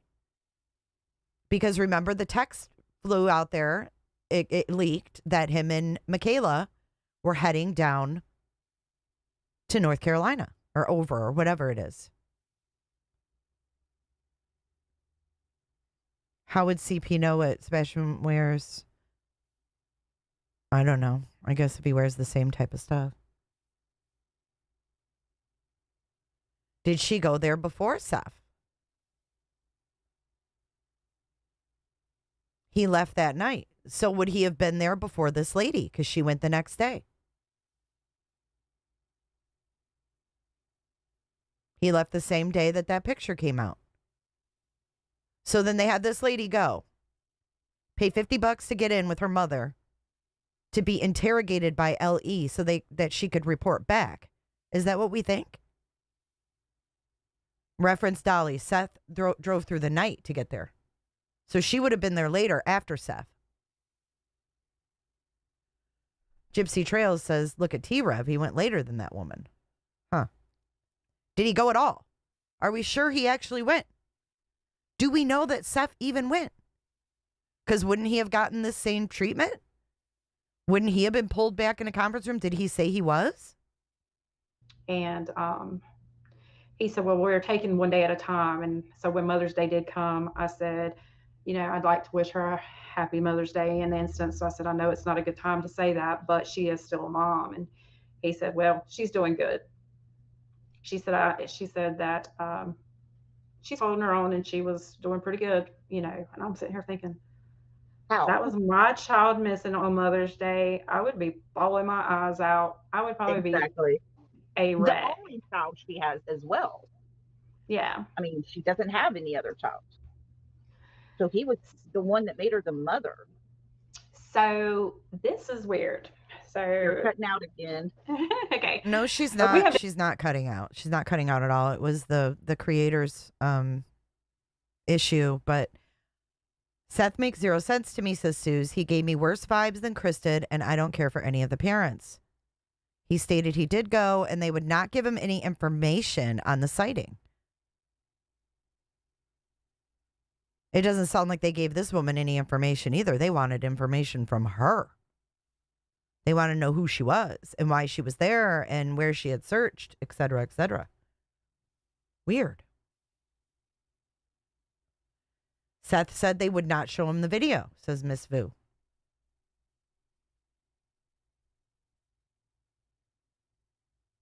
LE is handling it and he wasn't allowed to see it and they shut down cameras.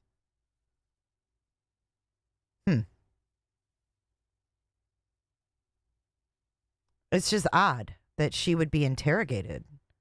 Unless they thought maybe that would bring someone out of the woodwork. I don't know. Who else showed up there that they spoke to? We have been having issues with our internet. So I was asking him about, he had called me. Because I asked him, I said, there's too much to type here. I said, is there a way you could call me or can I call you? Because I said, it's a lot to type. And I said, I'm thinking about going back up to Tennessee. And I said, and searching again. And this has bothered me. And this has bothered me. And I talked to Lolly about this. She was the first person I told about this.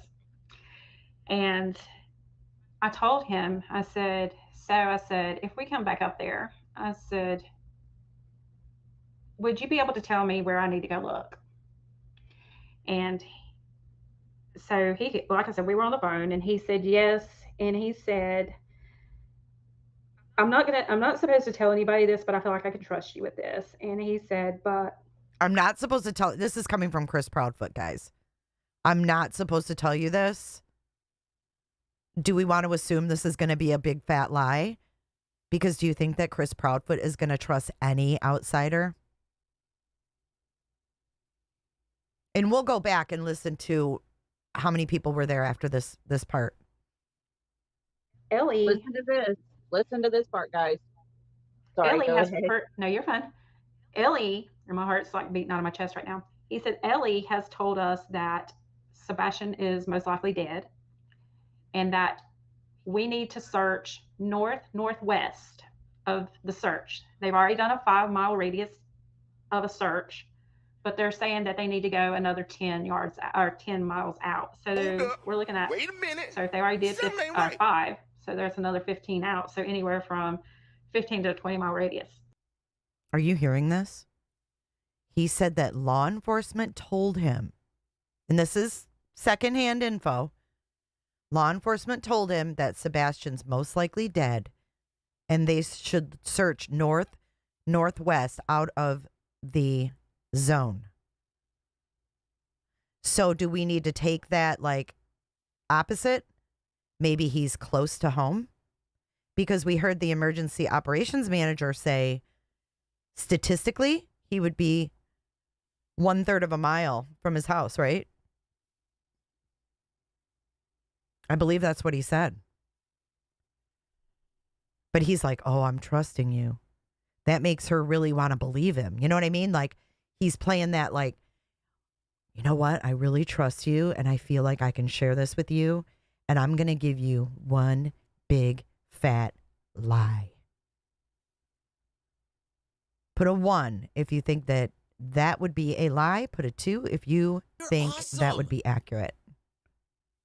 1 a lie, 2 accurate. 1 a lie, 2 or accurate. Let's go back to how many people were waiting in that room for her.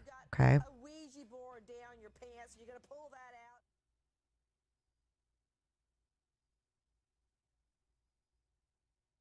out. Okay, so here we go. Let's listen to the grandfather mountain part. A lot of you think it's a lie. Some of you, I see a couple 2s. So go the opposite direction. South, southeast. I don't know. Or south, southwest. South, southwest. Okay, we're going to listen to the grandfather mountain part again.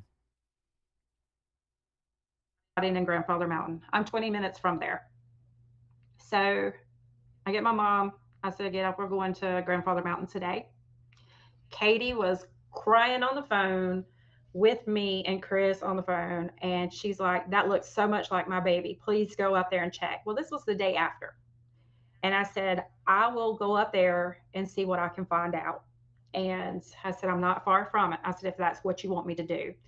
And she was telling me that Sebastian's breastbone sticks out a little bit more because it's growing outwards instead of where it needs to be. So she said, you would be able to tell if it was him, which, I mean, he wasn't, the same little boy wasn't there. I mean, they wasn't no way they were going to be there the same day. But we went up there and I took flyers. We paid $50 to get in for me and my mom. The guy at the ticket stand, he gave us our receipt and I gave him a flyer and he said that he would pass it along and see if they could post them at the entrances. So we got up there and we went to where Sebastian or the little boy would have been standing, and we got out and I recreated everything where he would have been standing and all that. So we went into the wilderness center right there and I asked the lady there, I said, were you working yet Saturday? And she said, no, why, what is this concern? And I was telling her, I said, I was trying to see if you seen the little boy that was supposed to have been, that looks like Sebastian Rogers, the little boy that was missing. And I showed her a flyer. Well, she gets on the phone and she calls somebody and she said, if you'll wait right here, I've got somebody coming up to talk to you. Hang on He a comes second. in. Hang Okay. on. If you're listening, pay close attention to this next part because it's absolutely crazy what happens to her. Okay. All right. So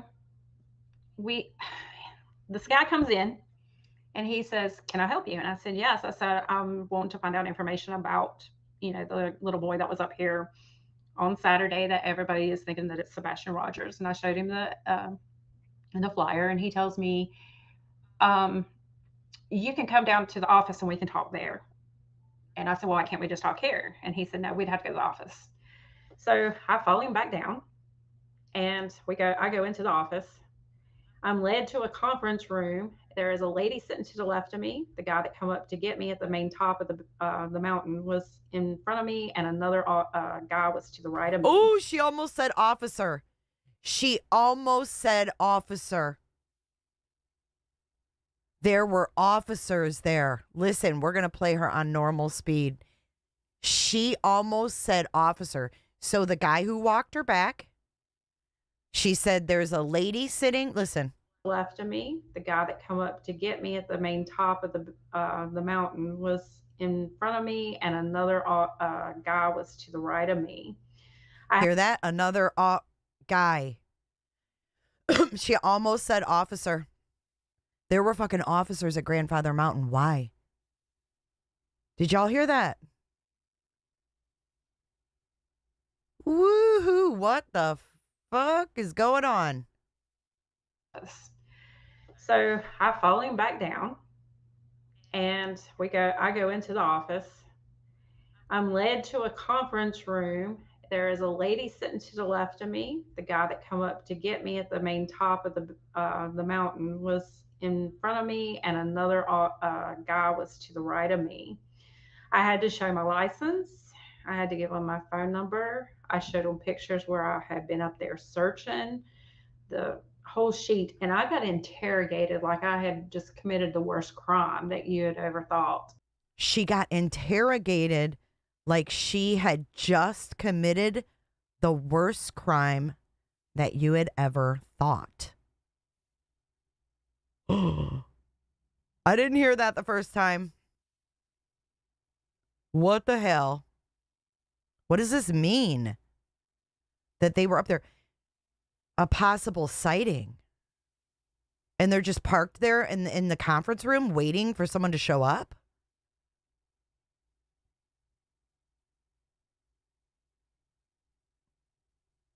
I just told him, he asked me what my relationship was to him. I said, I'm just a concerned person being up there to look for him.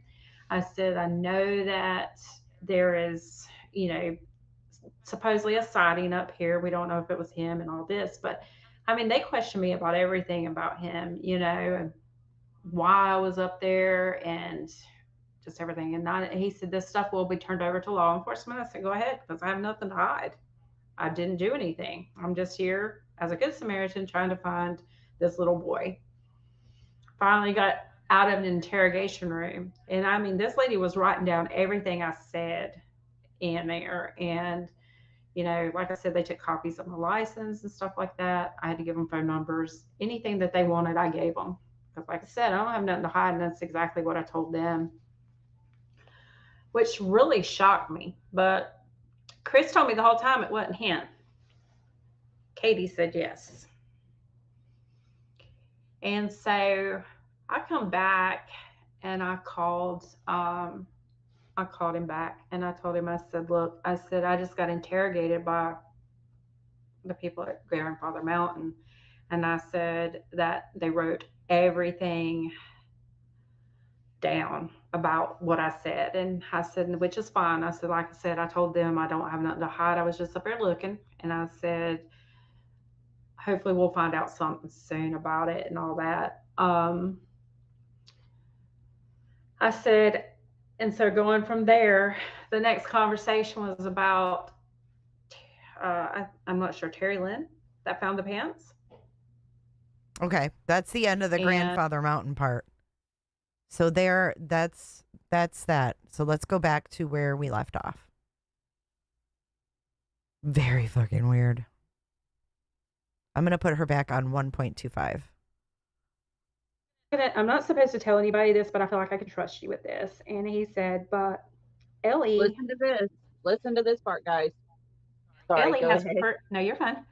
Ellie, or my heart's like beating out of my chest right now. He said, Ellie has told us that Sebastian is most likely dead and that we need to search northwest of the search. They've already done a 5-mile radius of a search, but they're saying that they need to go another 10 miles out. So we're looking at, so if they already did 5, So there's another 15 out. So anywhere from 15 to a 20 mile radius from the house. North to northwest. Yes. And I said, why do you feel like he would have been in that area? Or is it a way he knew or what? And he said, that is just the direction Ellie recommended to us. Why is Ellie telling you that? They wouldn't. They wouldn't. That's what LE is telling you, that Sebastian's most likely dead and that people need to search northwest. What? Hold up. Wait a minute. Something ain't right. And Ellie recommended to us. Why is Ellie telling you that? Right. Why aren't they searching northwest? He said, I don't know. He said, that's just what they recommended. And he said, and all I can say is we're hanging in there and that's all. And it really, that bothered me. I mean, Right. It really got to me. Okay, so this woman was communicating with Chris pretty regularly. And then she got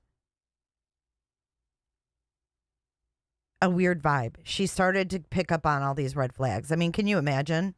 We don't talk to him. I don't talk to him. And we picked up on numerous red flags. And I think that, being interrogated at this place would scare the shit out of you as well. And then she turns around and he tells her that LE said Sebastian's dead and gives her a direction to look. And I believe her because he said northwest on another show. He did not. She's not lying. He said northwest on another show. I don't think she's making this up. NFT, thank you for being a member for 2 months. This is an excellent interview. Thank you, Jay. Eye-opening. I'm happy to share it. And I will put the link in the description. Actually, I put her channel in the description if you guys want to watch this again. I don't think she's lying either. He loves to talk to women.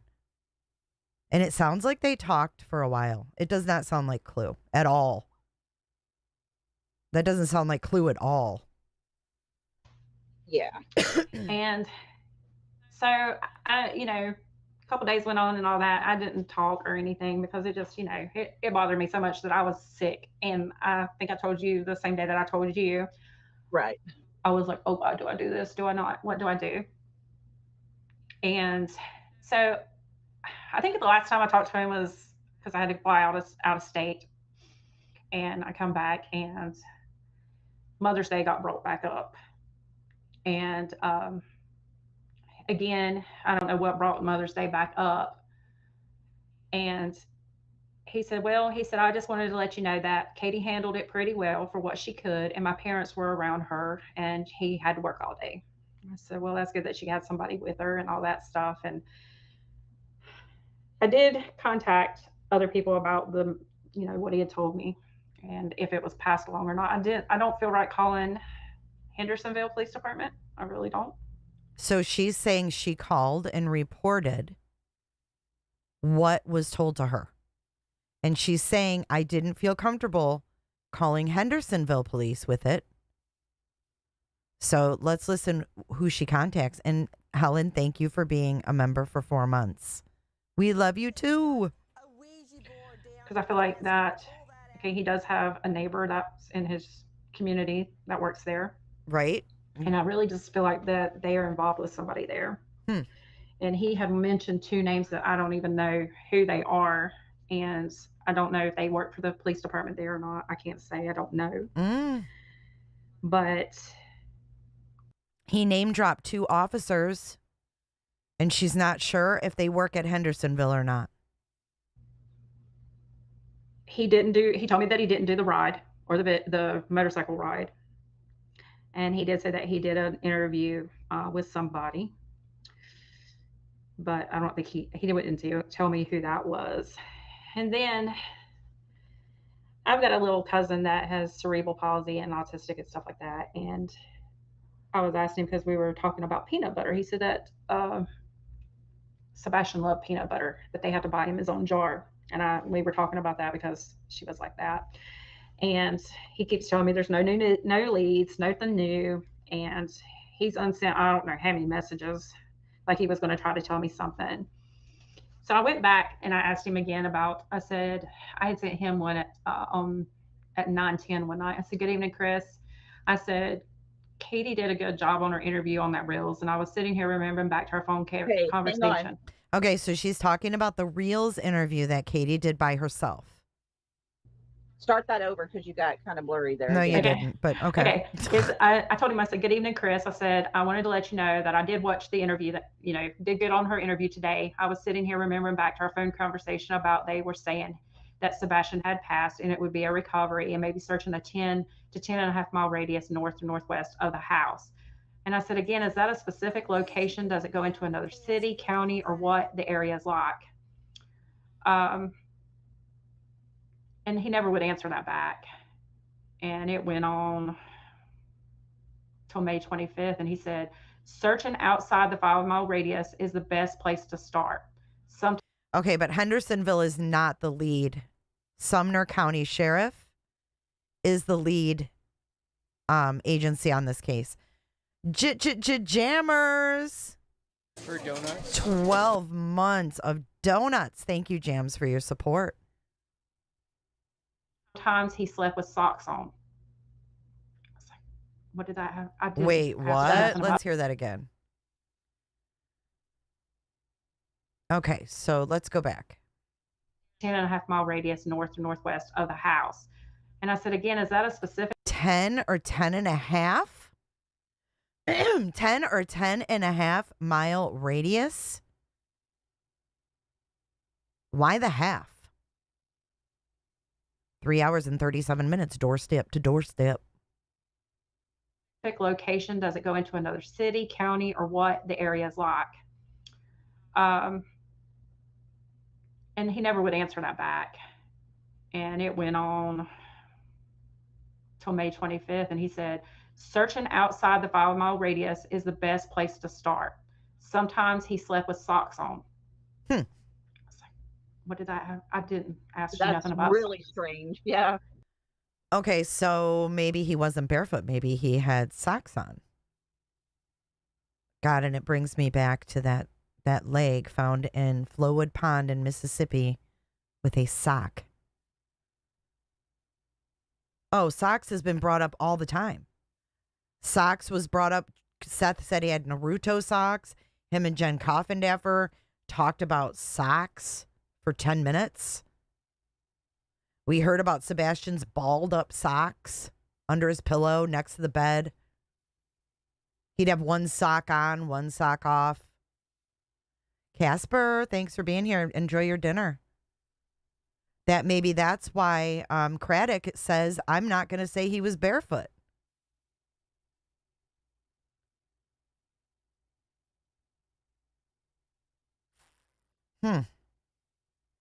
Jane, this is someone who was communicating with Chris. Her name is Blueyz. I don't know her name. They don't know he's dead. He's lying. He's obviously lying. They're not going to say he's most likely dead. They're not going to say, hey, parents, he's most likely dead.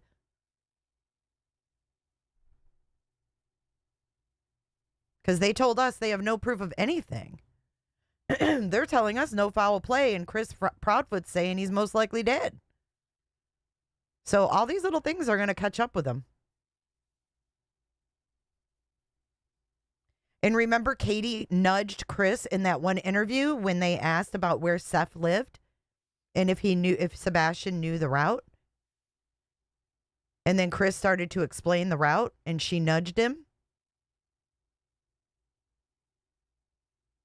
Yeah, I don't know. I've never heard this lady before. This is my first time hearing her. No, Chris, she said Chris told her that not L.E. Yeah. And I said, and you said north or northwest, correct? He said, yes, but please do not spread that out to the public. He told me not to even tell Seth.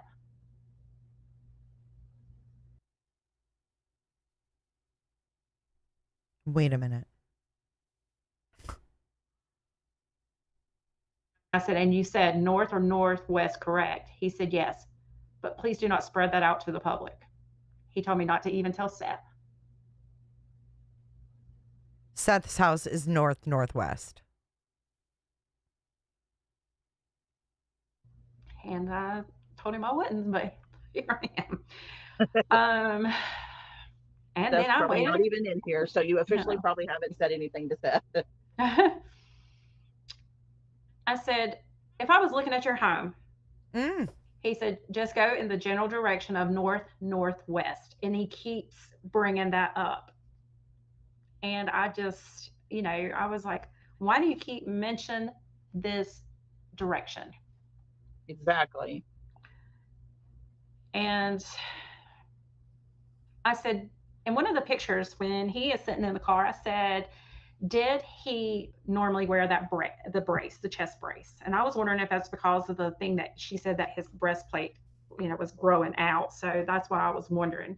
He said he used to wear it, but he hasn't worn it in a long time. So is this something that he needs to be wearing, that y'all are just not letting him wear or not putting on him? Because, I just really didn't. I don't know. That bothered me too, because if he's not getting his meds and he's not wearing a brace, and knowing that he probably needs it because of his chest, I just, Right.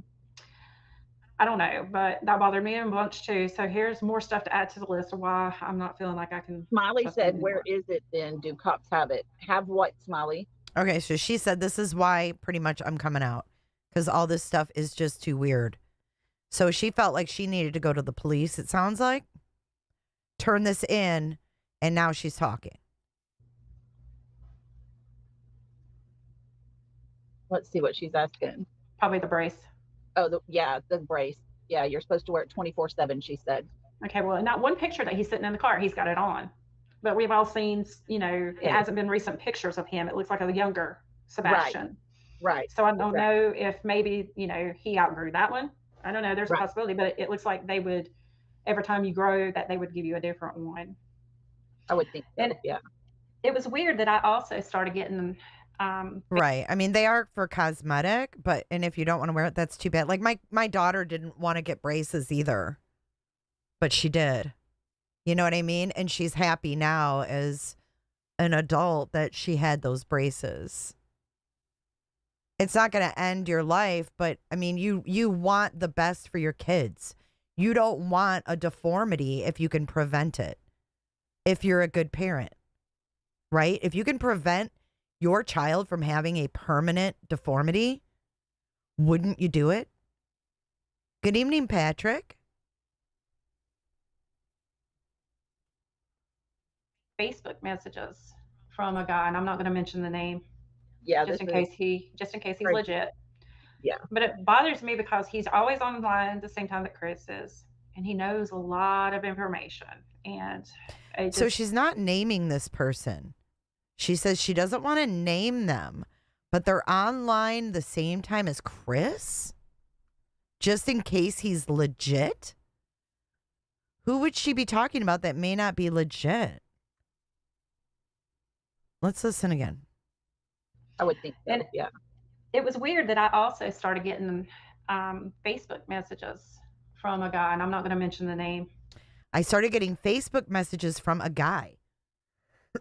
Excuse me, a guy. Yeah, just in case he's legit. Oh, you think it could be Tony? Just in case he's legit. Yeah. But it bothers me because he's always online at the same time that Chris is, and he knows a lot of information. And I talked to Lolly about that, and we had discussed some things about it, but it just seems like he knows too much. The guy that is texting her through Facebook Messenger is not far from where I live, but yet he knows a lot.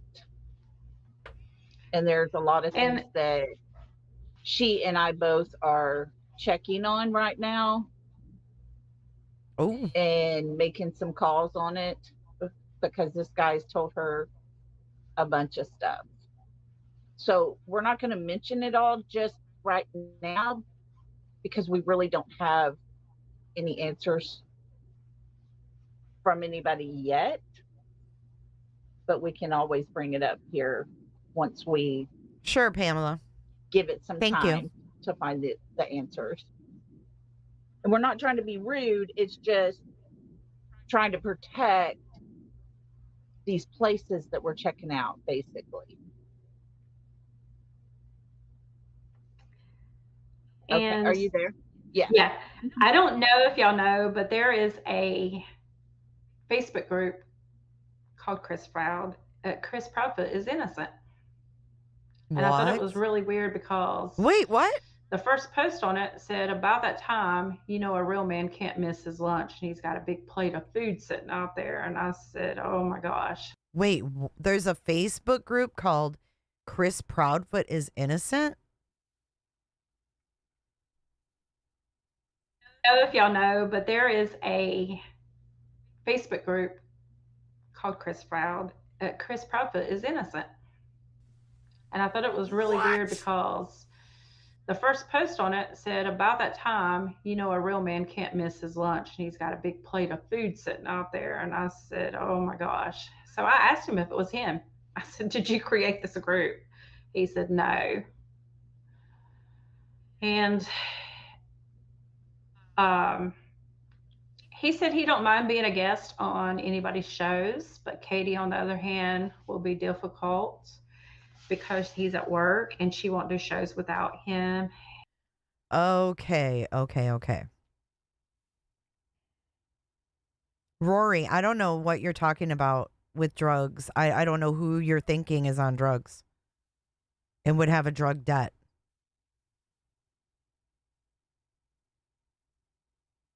I know, this is wild. Right, was it set up seriously or for sarcasm? Right, was it a troll? But you should be able to see who the administrators are. And he said you can reach out to her and ask her what she thinks. And I said, what about if I was to start my own? And he said, I'd still say it doesn't hurt to ask. He said, but I would be glad to come on your show. So he's saying he's willing to go on anyone's show,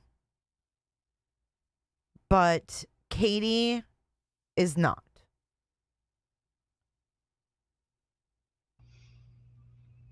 And I said, so is there any lawsuits in the future? Because I had heard, you know, there was a thing that saying that he was suing some people. And he said, I have not even said I was suing anybody. And I asked him again, I said about if Sebastian had access to the internet or YouTube or anything like that. And he said he didn't at our house because I was very strict about that. And if he did, it would have been at his father's house. And no, she did not say that she has a show. She said, what if I had my own show? Would you come on mine? And he said yes. She didn't say she had one. Had access to the internet or YouTube or anything like that. And he said he didn't at our house because I was very strict about that. And if he did, it would have been at his father's house. And I was like, okay. I said, can we talk about, you know, the day that he went missing? And I said, I had to comment about the spaghetti pancakes because that was just something that was, I was like, oh, that don't even sound appetizing, but I did find out what they were. He told me exactly what they were. Okay. This is not Clue. This does not even remotely sound like Clue. And so he said he had a good weekend. Said that they usually do that stuff. They go out and do fun things when, you know, he's not at home or anything like that. And I just... Thank you, Jane, for your super chat. I was trying to find this one thing that he sent. He sent me a thing saying that it was about Seth. Oh, it was about Seth. that somebody had asked Seth to talk to him, and he wouldn't do it. That he told him he would have to pay him, which we've already discussed that. But that was the first thing he sent me one morning, and he said that's all he's about. And then he asked me about the deal about the girl that was supposedly with him, which I don't know why he was asking me because I don't know what Seth does. He was asking her about Michaela? He was asking me about the girl that Seth took with him to Grandfather Mountain, and I was like, I have no idea. I don't keep up with him.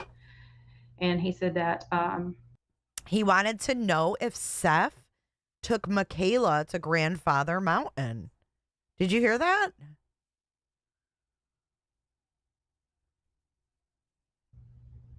That somebody had asked Seth to talk to him, and he wouldn't do it. That he told him he would have to pay him, which we've already discussed that. But that was the first thing he sent me one morning, and he said that's all he's about. So So he sent her a text about Seth wanting to be paid for interviews, and said that's all he's about. And then he asked me about the deal about the girl that was supposedly with him, which I don't know why he was asking me because I don't know what Seth does. He was asking me about the girl that Seth took with him to Grandfather Mountain, and I was like, I have no idea. I don't keep up with him. And he said that he went into talking about the deal about Seth and all that. And like I said, I told him, I said, well, I can't comment on anything that Seth does because I said I don't know his personal life. I preferably do not care to know about his personal life. I just want his child found. And I asked him about the body that was found in Cumberland River. And he said, when was the body found? And I said, today. And I sent him the clip of it. And he said, if I find out anything, I will let you know. I promise. And a body found in the Cumberland River? When was that? Was that Riley? I'm confused at this time frame. And he said, there hasn't been any news on the body found. I was like, but I had already heard that it wasn't. And he goes, but doesn't sound like anything we should be worried about. It's not close to our house. It's not close to our house? What? Isn't that something? That one just floored me when you read that to me. I was like, wait, what? Yeah, and so to me, it's like he's telling me to stay around the house. Yeah. He's somewhere around that house. That's what he's making it out to be. Yes, it always refers back to the house. But I do think after hearing that video, I do think he's been taken off somewhere. I do too. And so he sounds to me like he's trying to keep people searching around the house so they don't go too far out, like 15.5 miles out northwest. So when I looked at Google Maps, that is most of the places. I mean, I went on Google Maps and Google Earth, and I pinpointed from their house, went so much distance, and there's some churches out that way, but it's mostly wooded area. But there is several bodies upon, water around and stuff like that. But I just really think that if he is in water, the search and dive teams, they need to be looking in the water also out that way. I feel like that's where they're going to find him. And this is when he said, I just wanted to let you know, this was June 6th at 1:28 a.m. June 6th. So this is a couple weeks ago. There is no new news or anything yet. Katie received your letter the other day in the mail. Just wanted to let you know that. When it comes to YouTube and interviews, Katie and myself are going to take a break for a while. We both need to step away from the negativity right now and focus on us and Sebastian. We can chat, but just aren't going to do the social media stuff for a while. So this is probably because Faith was coming, right? June 6th. Yes, she did, Misha. She stated that she called law enforcement.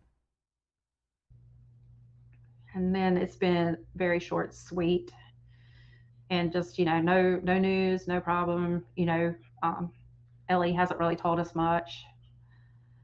And June the 9th, I texted him and he said they were hanging in one day at a time. Because like I said, usually he'll get up and say no news or something like that. And they just haven't, I mean, he's just been quiet. And then I think we all figured out why he's been quiet and not been doing interviews because of his visitation. Mm-hmm. Yes. And I asked him, I said, do you know, I had asked him, I said about his daughter being there. And he said, my daughter is off limits to everyone. She is fine and having a great time, the time of her life. Same thing And they said about Sebastian that day, huh? Yeah. So that right there creeped me out because I'm like, okay.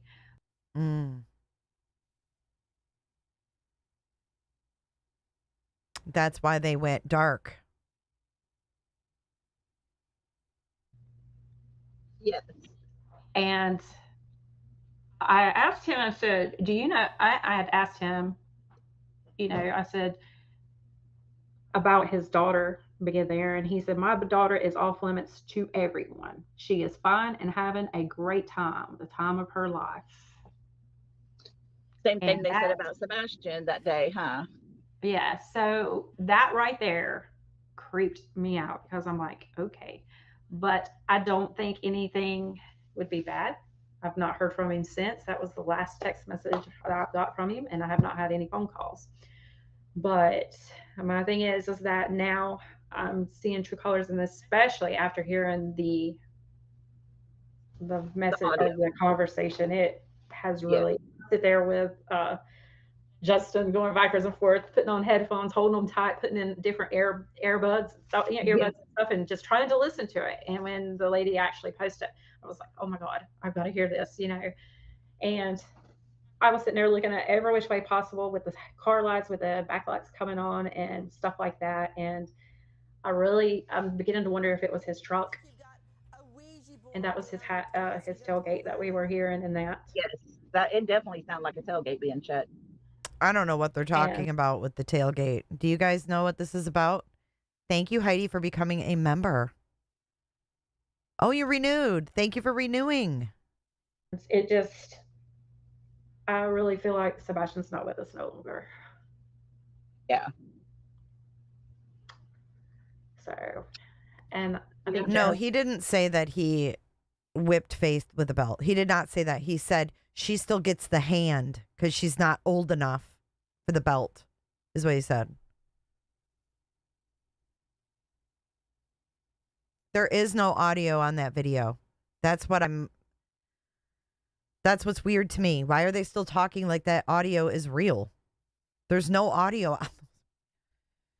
Was asking, she said, I wonder why Chris was asking about the lady that drove Seth to Grandfather Mountain. I don't know. I'm just wondering, sometimes if some of these people that's getting in with him is part of their team. Right. So I'm just wondering, why did you get interrogated so bad? Justin went up there, videoed the whole daggum thing, talked to people inside. I think because it was the next day after. Yeah, got in his car and left. So yeah, just good point. Justin went there and drove around, videoed, talked to people, and we didn't hear that he was sat down at a table.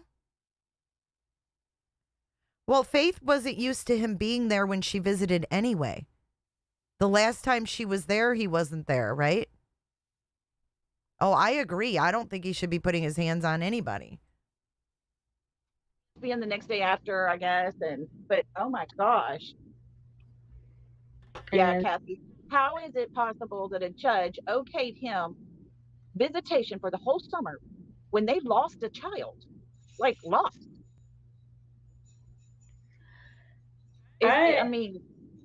I've questioned that too. And, after speaking to certain people, I really think that if people like us in every state that has been on this case, looking at everything that has been said and people that are helping with searches and doing their part by trying to keep his name out there and reporting back if there's any new news or anything, I really think that all of us need to get together and stand up for these children, because these children are getting left out bad. And I don't know what's going on in Tennessee, but all these kids that are missing up there, and then, and all these people, I keep seeing all these people missing. Every day it's somebody else, but they're missing all over the place. Yes. And, it's not just Tennessee, but it's everywhere. And I think that these kids need a voice for them. If it takes, Yes. trying to get new laws put in place. I mean, I did reach out to the lady that got the Amber Alert started when her daughter Amber went missing. I did reach out to her. I have not heard back from her yet. That she could possibly give us some ideas of what we need to do, because she fought hard to get that Amber Alert in place, and not just talking about when Sebastian went missing. I didn't get an Amber Alert. They say they're supposed to be nationwide. Don't just put it out in the state that it's in. Put it out everywhere, because you never know. Just like they thought he was in North Carolina. We never knew he was missing until the Riley Strain case was going on. Right. But I just think that everybody needs to get together and come together as one, and, give a voice for these kids, because these kids can't answer for themselves. We've went through so much stuff in North Carolina with kids missing, and the outcome has been horrifying and horrific. And we had one case where this little kid she had cancer and was an amputee and all that, and it was bad. And CPS reports were made. They were continuous CPS reports made, and nothing was done. And now she's dead. And we can't bring her back. But if CPS would have done the job and law enforcement would have stood up for them and done what they needed to do, then she would have possibly been here. And I don't think we would have as many kids. And I think we need to go like Florida. I think Florida has their, I think somebody was telling me that they had there that if you hurt a child or the SA, that you got automatic death penalty. Yes. And I think that's the way it should be. Yes. And bring the firing squad back. I mean, hang them in town. Do what you need to do to protect your children. Right. I know we can't handle it in our own way. Right. Scott H. had told us that they had just passed a law in Tennessee.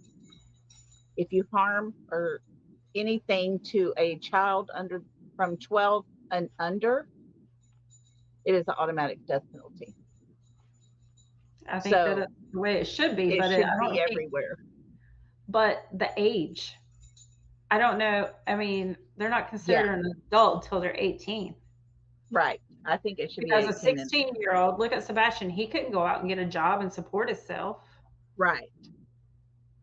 Because you're not supposed to discriminate, but I know from a place that I worked here, one of my friends took his son in there and was just wanting to see if he could get a part-time job, just a couple days a week. You're roboting again. Okay, see if this is good. But okay, say something. Okay, so where I used to work, I had a friend that had a son. You're still okay. Okay, let's try this now. Can you hear me? I tuned in. I don't know which way. Yep. Okay. I was looking to see if the internet was still on, because it was like it's been off the last 2 days doing different things.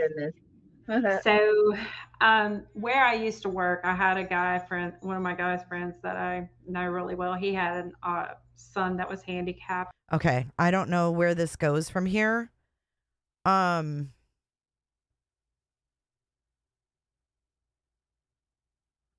But they did pass that law in Florida and in Tennessee. But Sebastian does not fit in that time frame. Let me see.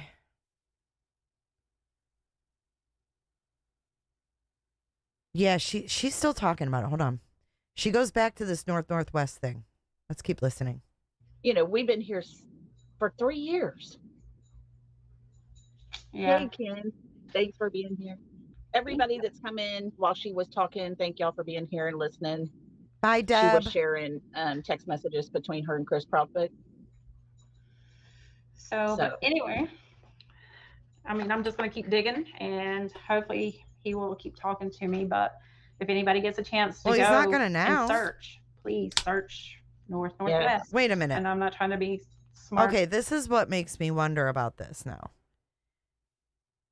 Does she, I mean, she comes out with all of this and she thinks that he's still going to talk to her?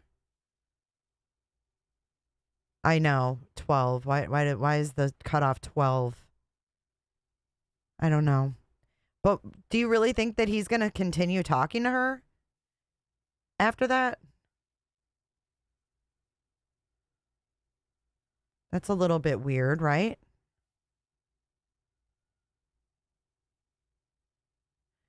She said she was releasing it now because she was getting, weird vibes.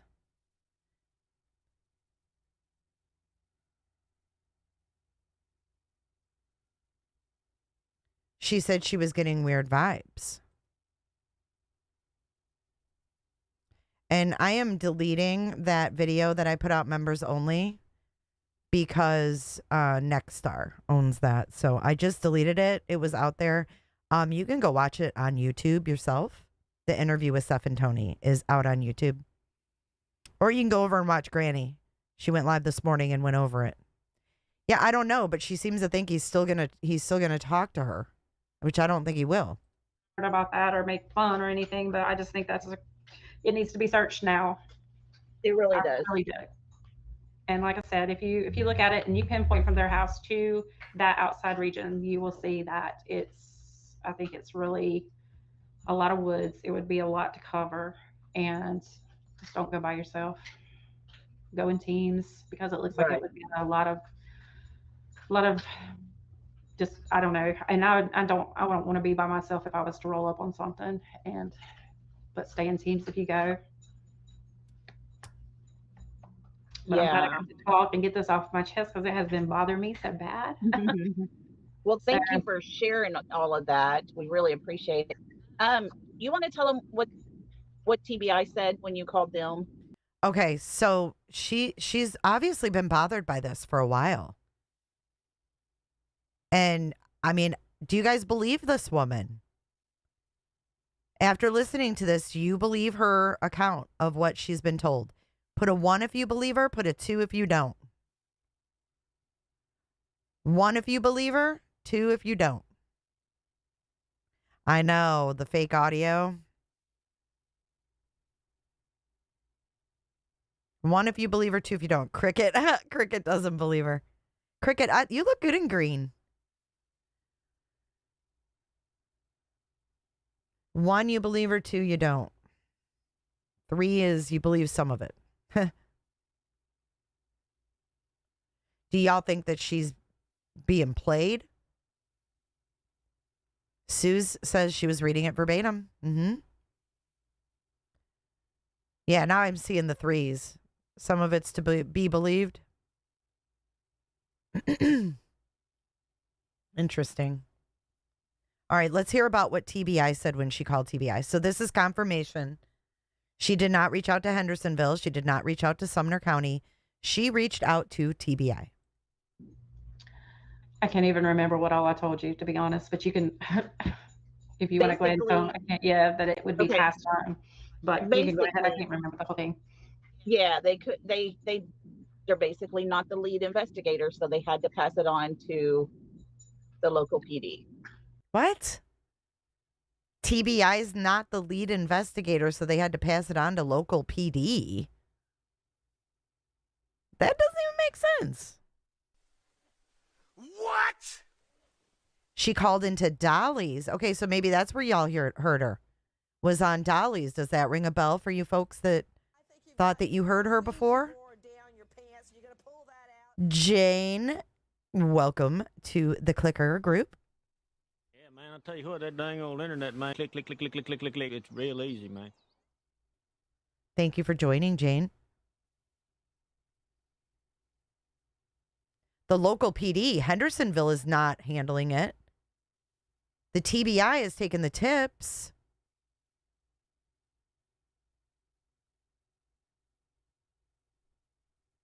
What TBI said when you called them? I can't even remember what all I told you, to be honest. But you Right. can, if you want to go ahead and tell them, I can't. Yeah, that it would be Okay. past time. But you can go ahead. I Basically, can't remember the whole thing. yeah, they're basically not the lead investigator, so they had to pass it on to the local PD. And then I feel like that we're not going to get no answer out of that, because like I said, I think that there's some inside jobs going on with that. Yeah, for sure. And I probably shouldn't say that, because She thinks there's inside jobs going on with LE now. TBI takes tips and gives to LE, but that would be to Sumner County. That wouldn't be to Hendersonville. Hendersonville is not the lead investigator. Okay, so Sumner County's in charge. Eric Craddock. Eric Craddock. That's not Hendersonville, that's Sumner County. So TBI is taking tips for Sumner County, probably vetting them and then sending on credible stuff to Sumner County. I mean, believe me, I don't have nothing against law enforcement. I have problems with people that don't do their job in law enforcement. Right. Oh yeah, my son was, law enforcement for a long time. And I've got plenty of friends in law enforcement, and I've talked to them. I even talked to some of them that tells me, if you want to go search, we'll go with you. And I'm like, okay, but with the health concerns, I can't do it right now. So that's just, I want to go back up there though. Yeah, I've been trying to talk my son and daughter to go back up there, but we'll see if they want it. On behalf of everybody, I would say thank you for what you have done. You have gone and searched, you've passed out flyers, you went to the mountain thing to ask questions. That's... So maybe she was interrogated because of the way she went to the mountain. I'm sure Justin didn't go there and say, I'm here, on behalf of the bio mom. I mean, she might have walked in there and said, hey, I've been asked, I'm 20 minutes away. I talked to Katie Proudfoot. I told her I would come in and check on this for them. And maybe that's when they took her back there. Like, what the fuck is this? Like, what the fuck is this? And everybody's like, what the fuck is this? I mean, she gave a flyer to the guy when she entered the park. She gave a flyer when she walked in. And she really wants people to hear and know the Northwest.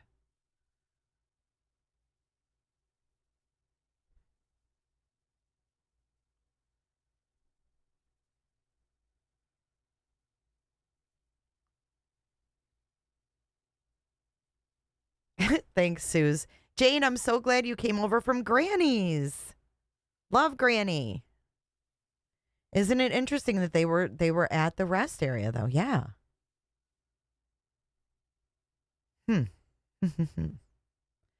I don't know, Miss Keto. Maybe because she doesn't want to get stalked in real life. That could be why. I mean, if I was talking to Chris Proudfoot and I had all this information, I wouldn't give my fucking name out. Y'all in here, the people on YouTube are crazy. They're unhinged. And if they think for a moment that you were nice to Chris Proudfoot, you could get stalked. You could get death threats. Who knows? But if she walked in there and said she was on behalf of them, that would explain why she got questioned. Oh, yeah, leave it to YouTube. We need that. No YouTuber, because leave it up to YouTube, leave it up to YouTube. This is like my last straw. Like, every person that I meet on YouTube is the most up piece of like, leave it up to YouTube. The FBI has already been involved in Sebastian's case from the beginning. Oh, she is totally unhinged. Bullhorn Betty has lost her cotton picking mind. That's amazing that you can actually do that. And not everybody's close enough to do that. Oh And yeah, I know if I there understand was a that. lot of us that was close enough to be able to do it, we would all be out there doing it as well. But thank you for that, and thank you for sharing everything with everybody. It gives a little more insight into Chris Proudfoot. Right. So, and that's why I said it has bothered me, but I feel like a ton of weight has been taken off of me now. well, good. Good. There's just a lot of questions that Oh, just yeah. hang in the air. And Kathy, like Kathy said, keep up the good work, Blueyz Jewel. I'm gonna So try. you're doing good. You're doing good. Blueyz Jewel is what she called her. Blueyz Jewel. Thank you, Cookie, for being here. Enjoy your walk. T. Harrison, no, she doesn't do good work. I'm sorry. She harasses. She scratches people's brains with her voice. She doesn't do good work at all. That is not an example of good work. You are surely mistaken, or you're her. One of the two. That's a little scary, to be honest. Let's keep going. See what she says anymore. She is dedicated to this case. She's not going to stop, just like the rest of us, and we're all here. We want answers. We're not getting answers. And I don't know if you guys have heard the audio. Here we go with But the after audio. hearing that audio, you can definitely tell Chris Proudfoot is the one talking. It is very obvious. That was very, very interesting to hear, and I sit here with chills just thinking about every it. time I hear it. Playing it backwards and forth. It just what we know from the words that we can make out, basically, they're putting Sebastian inside a truck, it sounds like. And I think it might be in the very back of the truck because you hear the tailgate shut. Yeah, and I think I can't remember about his vehicle, but I don't know, does he have a cover on the back of the truck bed? Because I know on my truck it has a cover on it. Blueyz is in chat? Where? Where is she? Blueyz, do you want to call in? Where is she?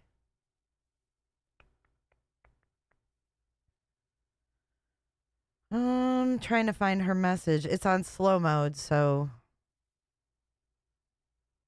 I didn't see her chat though. I'm looking.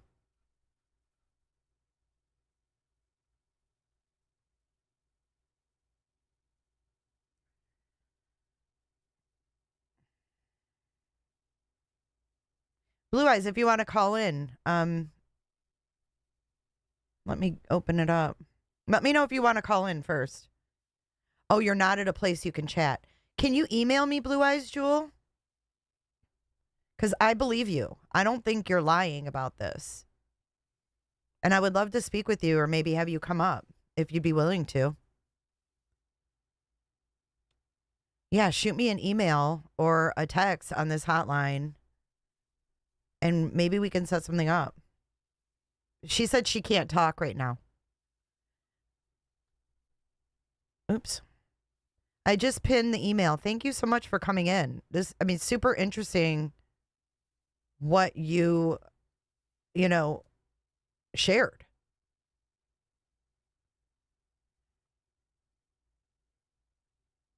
Thank you, Blueyz Jules. I think you shared a lot of interesting points.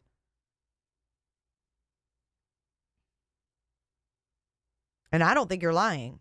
I don't at all. But I just have some questions about things that, maybe weren't asked when you were talking about this originally. I would love to speak with you. So hopefully she will send an email, guys. And I'm wondering if Blueyz, do you still believe in the audio? Do you still believe that there's audio? And if so, Do you believe there's another video that the audio came from? And if so, where did it come from?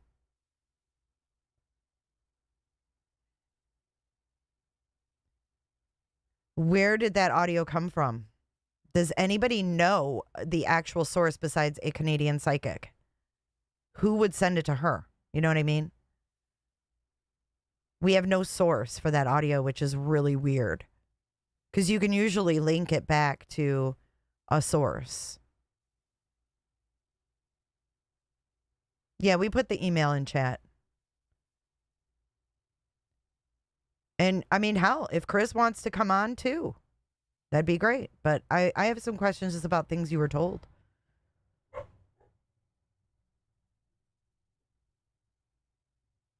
Who would leak audio from the Proudfoot home though?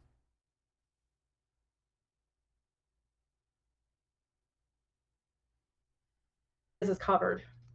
I have not paid attention.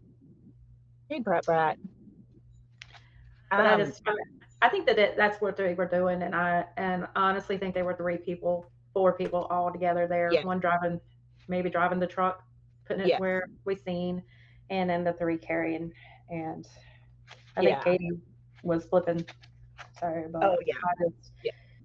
And at the towards the end of that audio, I think it was last night when Justin heard it and he was like, "Oh my gosh, that was Katie." So this video was 3 days ago. So that maybe she doesn't still believe that. Because look, this streamed on the 16th. This is 4 days ago. 4 days ago now.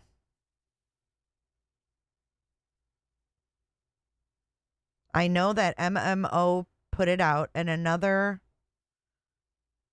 realm, she said she cleaned it up and sent it to Ellie. Yeah, I think it's fake. There's no audio on the videos I was sent. There is no audio. The northwest thing is really creepy, though. I mean, this was a lot. You have to listen very close when she tells Sebastian, "I love you," and you could hear the hurt in her voice, and she says, "I love you." But the thing of it is I feel this way: you can tell somebody you love them, but if you can take their last breath away, that's not love. Exactly. Ken here in chat, guys, he is having a vigil tomorrow night on his channel for Sebastian Rogers at 7:30, a prayer vigil.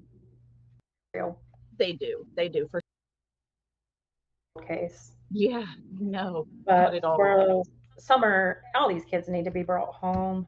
They need justice, and either if it's alive or, that they're not with us, but they need a proper burial. They do for sure. And if you, even with all the drama that has been created throughout this short time with Sebastian's case, guys, if it wasn't for us here talking about him all the time, if it wasn't for people listening to our channels and stuff, their names would get lost just on a board somewhere, with lots of missing kids flyers or flyers for a fundraiser or something. It would just get lost, and there would be nobody looking, nobody talking about them. So if we avoid the drama and keep doing what we're doing, guys, we're doing a good thing. And people like Blueyz here, she has stepped out and made contact and started this report with Chris. And you can tell, even with her, in the casual chat, he always refers back to law enforcement won't allow me to say that or answer that, or I can't answer that. And it's always those questions. Nick Barris said there was no audio. If there's a separate video with audio, why wouldn't they have the video to go with it? You're not going to splice the audio and just give the audio to someone. Why wouldn't you just give the whole thing?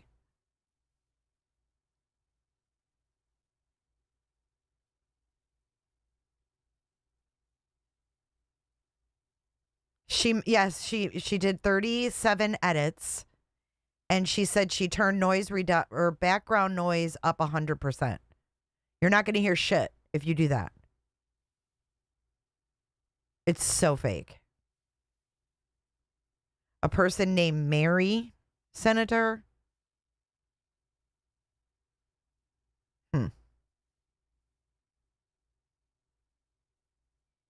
Yeah, why would you give it to her? Some Canadian lady that says she's a psychic. It's weird. Even if she was handed it, I think it's fake audio that was handed to her then. That are the big questions that we want to know. Hey, Whistle. But it is the saddest thing. I'm sure he's on medicine. I'm sure he's needing medicine if he is still out there. And we have a lot that needs to be done. And we have to see it through, guys. We have to do it like we've done for Summer's case as well. No, where is there a threatening message sent to Nick? Did Nick share it?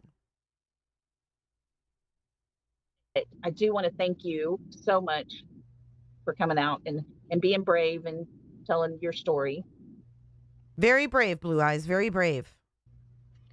Well, the good news is that, you know, if it was, you know, I know that for a fact that if I would have went on any other channel and told this, I would knew I'd been called a liar, but I have them in Messenger, so I have them. I mean, you know. Yeah. You wouldn't be called a liar here because I actually believe you. It just, it's been, you know, they can call me a liar. Anybody can call me a liar, but I know what I've talked about and stuff, and I felt like I could trust you enough to put it out there and all that stuff. And who's AR?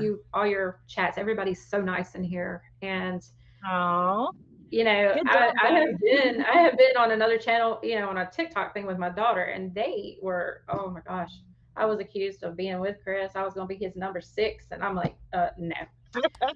Oh, so she was on TikTok. It's not gonna happen. Not happening. Because I got kids, and he wants to mess with my kids. That's gonna be the wrong thing to do. For sure. So, Yeah. I'm just like, no. But yeah, everybody said that you have nice. a beautiful heart. Everybody's saying that you have a beautiful heart, and it shows. Oh, I try. In this world, it's hard to have one, but you got to. So yeah. But I just want to say thank you for letting me be on you know, oh yeah, I've told her that if she came and talked, you know, that you guys would just, you know, be very respectful to her, and I just appreciate all my chat for listening. I'm sure, you know, there'll probably be something said about it, but you got the truth behind you.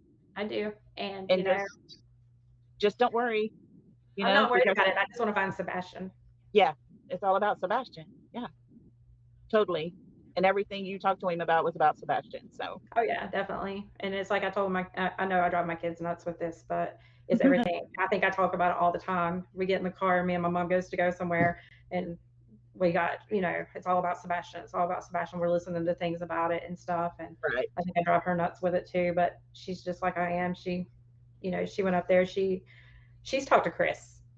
He's talked to her like he knew her for, you know, all his life. Wow. And so, you know, it's something how he would talk to her too, and just, you know, he likes to talk. Loud. He would tell. I mean, I'd have him on speakerphone, and she would hear half the stuff he was saying, and he was, you know, okay with it. Well, I hope he's okay when the truth comes out. Okay, we'll see. I guess we'll see who will grow. Yeah.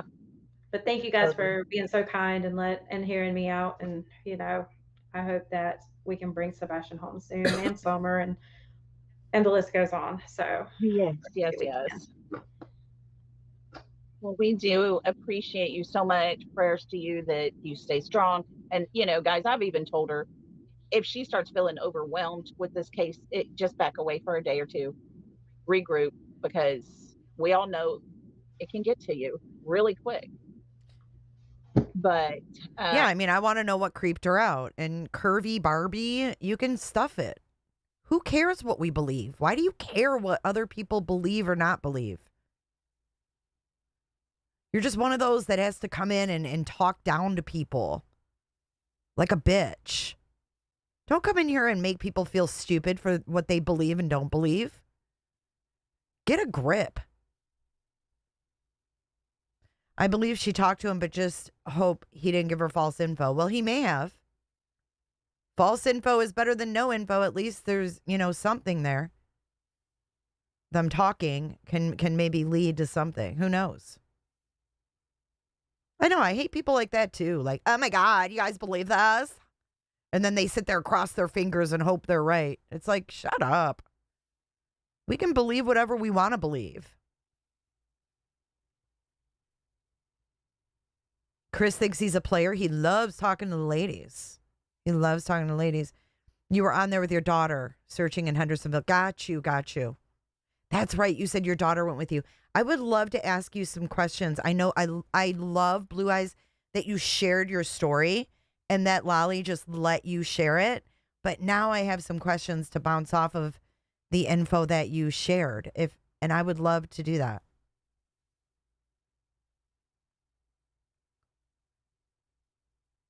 Yeah, it's just I don't do that here.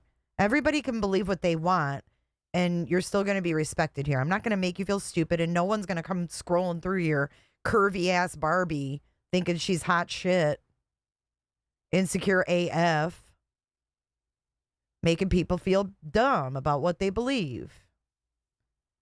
And you don't have to believe anything. You can just listen to it. Exactly, Chunky Soul.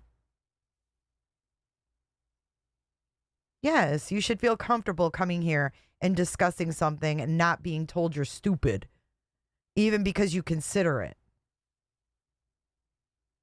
Exactly, Space Cake. Exactly, Space Cake. You have to be brave to get up and put yourself out there. Give credit where it's due. We actually do not know much for certain. We speculate and discuss. I couldn't have said it better myself. You would love to. Yay. Active shooter in Clarksville. What? There is? So for those of you that said that Bullhorn Betty is not losing her shit, watch this short. Only thing that's that I'm a danger to a threat of. This is some scary shit. Like this, I don't know if this is playing fast or not, but this could be some shit that's going to get you turned into the police and get like restraining orders against your ass when you get crazy like this. For anybody who was in here, there's that one person, actually there's just one person out of 2,000 that said she does good work. But I'm about to show you a shit storm that's ready to explode. Because, Pink Honey, welcome to the clickers. You flung right into the clickers. This is someone who you're probably going to see get charged with stalking or something. Like, you're about to see something not good unfold here. Whoops. You know what really sucks about getting older? I mean, besides the everything part, it's that I've officially reached the... What the fuck? You know what really sucks? No, I don't, lady. I mean, besides the basements oh my or God. anything like buildings that might have been torn down around their area. Only thing that's that I'm a danger to a threat of Jonathan is him getting his ass chewed out the next time I see him. That is about as much of a threat as I am to that man. And he can't handle the tongue lashing that he's about to get from me the next time I have an opportunity to see him. That's what he's trying to avoid.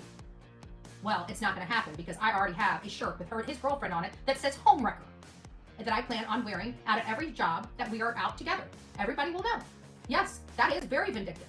Now you can claim me and put that check in the vindictive spot. But everything else I've been saying has been 100, and people want to sit there and play. I told you guys, half holy, half good. You can pray with me, but don't play with me. You push my buttons, I'll push right back. Oh well. Oh well. That's what happens. All I'm going to say is don't be fishing in other people's pond and learn to keep your damn legs closed. And that goes for all the men and women out there that are in relationships. I'm just saying. Just saying. But I think I'm wearing it well. Only thing that I'm a danger to a threat of Jonathan is him getting his ass chewed out the next time I see him. That is about... She thinks that someone swam in her pond. Psychopathy. She got her a shirt that says homewrecker. Weird. And then she showed up where JLR and Magnolia were filming at a crime scene.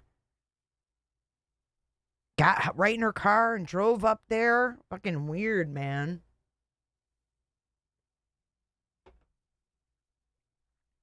And he shut off his stream and left. Like, I don't blame him. That shit's off the chain. Fucking weird. It's not even funny. It's disturbing, right? What was the other thing that we were going to watch before that?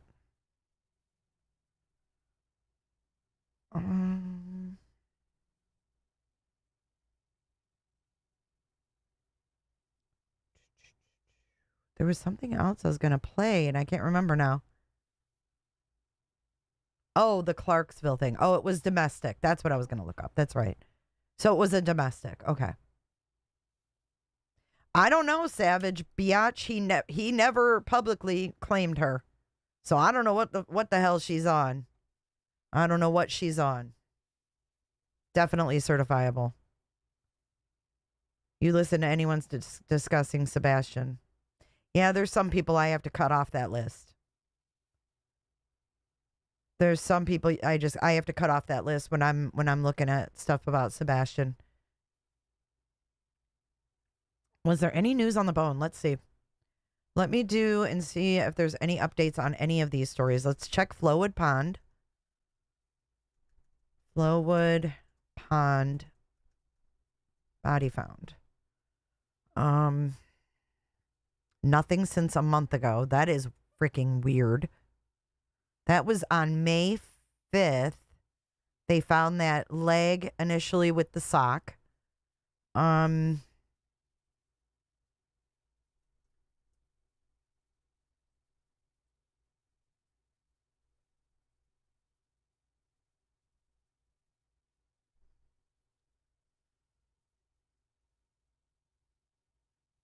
Oh, she always does, Daphne. She's weird. Pickle Toes. I don't care. I don't like her. She's not a nice person. She's off the chain. She's crazy. And she needs to take a step away from YouTube.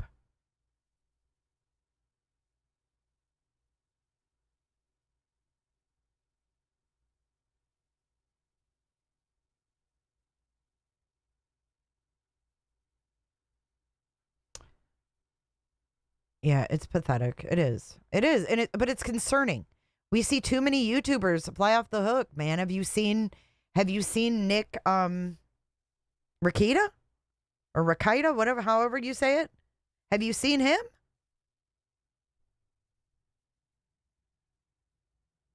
It's crazy.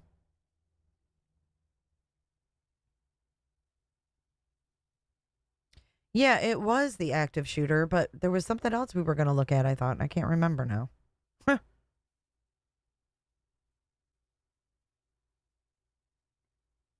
It's just nuts. You don't act like that, dude. Like, you don't come at people, follow them and shit. Oh, the other remains. Where were the other remains?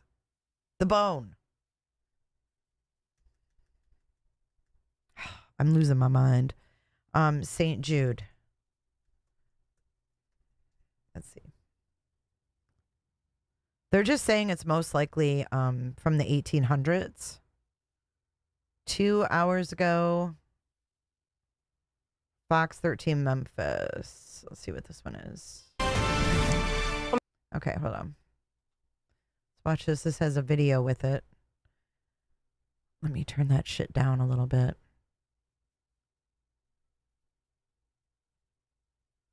Yeah, she's just poking him. And I mean, really, the one that should be scared is JLR's girlfriend. That's some scary shit. I mean, I don't dig her talking about me, but I ain't his fucking girlfriend. She's buying her t-shirts and shit. That's weird. You don't do that. And you don't do this shit publicly. Nobody needs to know this shit. Well, Memphis police had to be called to the construction site of St Jude Hospital's new parking garage after crews apparently found human remains. Interesting find, but there doesn't appear to be foul play here because those remains may be well over a century old. Let's go to Fox 13's Jack Bilyeu. He found out the remains were found in the same place where the city's first mayor was buried. In the 1800s, the construction site behind me and a lot of the land nearby was part of Winchester Cemetery. Marcus B. Winchester, the first mayor of Memphis, was buried in the part where construction crews are now digging. Crews are hard at work building St. Jude's new parking garage, and a pair of archaeologists are supervising. One of those archaeologists told investigators that Monday night they uncovered human remains they believe date back to the 1800s. We forget that the past is just underneath everything we do. That's Wayne Dowdy, the senior manager of the Memphis Public Library's history department. He showed Fox 13 documents dating back more than a century that tell the story of the Winchester Cemetery and the most famous person buried there, the first mayor of Memphis, Marcus B. Winchester. Marcus Winchester was the son of James Winchester, who was one of the three founders of the city. Dowdy says Winchester was sent here to turn the area into a commercial hub along the Mississippi River. He started building infrastructure and established a tax base. Along the way, he became a powerful political figure. He died in 1856 and was buried at Winchester Cemetery. But in the decades after his death, the cemetery fell into disrepair. After the Civil War, the city is moving southward more than it is moving northward. The north end of the city essentially neglected for the most part. Newspaper clippings from that era show tombstones in disrepair and mausoleums broken open. The part of the cemetery where Winchester was buried was turned into the city's stable. Eventually, enough citizens complained about the conditions that the city turned part of the cemetery into Winchester Park. They supposedly were going to dig up the graves, but there's really no evidence that they did. In the 30s, the city got rid of the... That's disgusting. So, hey, let's just remove the stones and put a fucking park. Stables over Winchester's grave and built a parking garage instead. In 2018, St. Jude bought the land and is planning to build a parking garage of their own, but when they tore up the decades-old concrete foundation there, they found remains that may have been laid to rest over a century ago. So it's under concrete. Yeah, don't you think they should halt all building? I mean, what the hell? The first mayor? Oh, here's how we think of you. The first mayor of Memphis, a big F you to him. Did I ask them to do that? All for the money, money, money. They didn't use vaults, right? They had like wooden boxes, right? Which break down. Those remains might not be the body of Marcus Winchester himself, but for historians like Dowdy, the situation's a reminder of the importance of preserving history, even in the face of progress. Finding a way to honor those first leaders who did so much to set the stage for the growth of the city would be appropriate. Maybe talking about this now will lead to something positive. In a statement, St. Jude says it's working with the proper authorities to make sure those remains are handled with care. In Memphis, Jack Bilyeu, Fox 13 News. What the? Oh, thank you, St. Jude's, for making sure those remains are handled with care. I know you guys didn't see the very beginning, but look at them sifting through this stuff. Construction site of St. Jude Hospital's new parking garage after crews apparently found human remains. Interesting find, but there doesn't appear to be foul play here because those remains may be well over a century old. Let's go to Fox 13's Jack Bilyeu. He found out the remains were found in the same place where the city's first mayor was buried. Fucking fuzzy slippers. In the 1800s, the construction site behind me and a lot of the land nearby was part of Winchester Cemetery. Marcus B. Winchester, the first mayor of Memphis, was buried in the part where construction crews are now digging. Crews are hard at work building St. Jude's new parking garage, and a pair of archaeologists are supervising. One of those archaeologists told investigators that Monday night they uncovered human remains they believe date back to the 1800s. We forget that the past is just underneath everything we do. That's Wayne Dowdy, the senior manager of the Memphis Public Library's history department. He showed Fox 13 documents dating back more than a century that tell the story of the Winchester Cemetery and the most famous person buried there, the first mayor of Memphis, Marcus B. Winchester. That's Marcus weird. Winchester was the son of James Winchester, who was one of the three founders of the city. Dowdy says Winchester was sent here to turn the area into a commercial hub along the Mississippi River. He started building infrastructure and established a tax base. Along the way, he became a powerful political figure. He died in 1856 and was buried at Winchester Cemetery. But in the decades after his death, the cemetery fell into disrepair. After the Civil War, the city is moving southward more than it is moving northward. The north end of the city essentially neglected for the most part. Newspaper clippings from that era show tombstones in disrepair and mausoleums broken open. The part of the cemetery where Winchester was buried was turned into the city's stable. Eventually, enough citizens complained about the conditions that the city turned part of the cemetery into Winchester Park.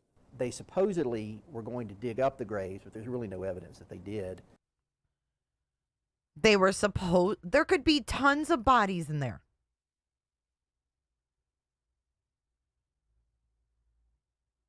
Sure, you can watch whoever you want, and guess what? I have the right to my opinion on whoever anybody watches. I have the right to talk about what my opinion is on them. That is so fucked up. So now we have St. Jude continuing the progress, and they have archaeologists on standby in case they find more. So they're not going to halt progress and try to find more. Just in case they find more, there's someone on standby. This is how I took it. That's exactly how I took it.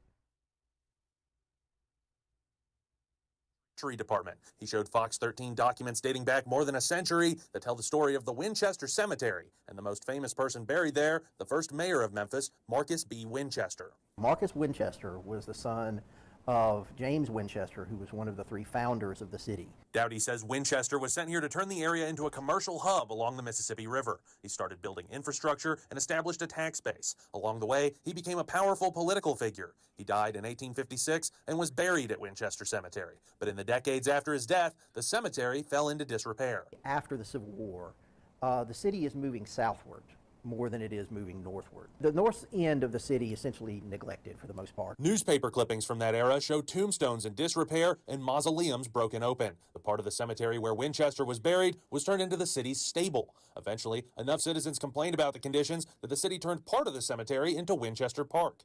They supposedly were going to dig up the graves, but there's really no evidence that they did. In the 30s, the city got rid of the stables over Winchester's grave and built a parking garage instead. In 2018, St. Jude bought the land and is planning to build a parking garage of their own, but when they tore up the decades-old concrete foundation there, they found remains that may have been laid to rest over a century ago. Those remains might not be the body of Marcus Winchester himself, but for historians like Dowdy, the situation's a reminder of the importance of preserving history, even in the face of progress.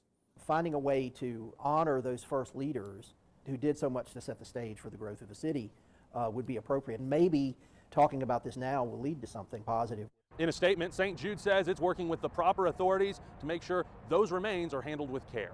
In Memphis, Jack Bilyeu, Fox 13 News. That's the update I found on that one. That's messed up. Oops. Basements or anything. Anyways, I want to direct you guys back to Lolly. And I'm going to put the link in chat for that interview that we watched today with Miss Blueyz. Yeah, the cemetery thing is crazy. And then a children's hospital and a children's parking garage. That's messed up. That's messed up. So those are the only updates that we have at this moment. I want to thank you guys for joining. Please check out Granny's Watching. She went over that News Nation interview with Seth and Chris amazingly well. And I will see you guys tomorrow on Friday Live at 3 p.m. Eastern Standard Time. We are live streaming every Monday and Friday at 3 p.m. And every Saturday evening, we do call-in shows at 7 p.m. Eastern Standard Time. Thank you for sending an email. I will get right back with you and we can set something up. Thank you so much, Blueyz. You really shed some light on a lot of stuff today.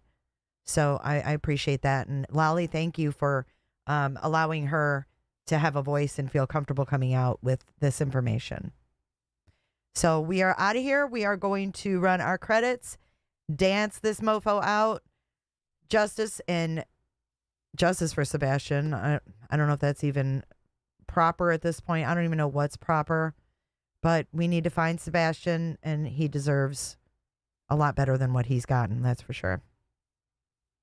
If you have any tips or, anything, 1-800-TBI-FIND. All right. Have a good day, guys. And Jules, Blueyz, thank you again.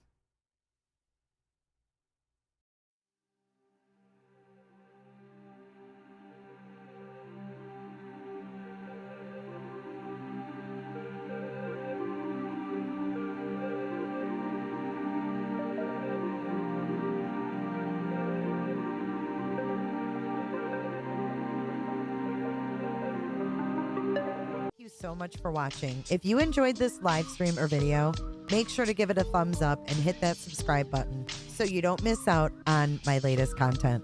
Want to take it a step further? Bring it all in. And join our community clickers by becoming a Patreon or a YouTube member. You'll get exclusive access to our Discord server, special channel perks, and much more. Until then, I'll see you in the next one. Click, click, click, click, click, click, click. It's real easy, man.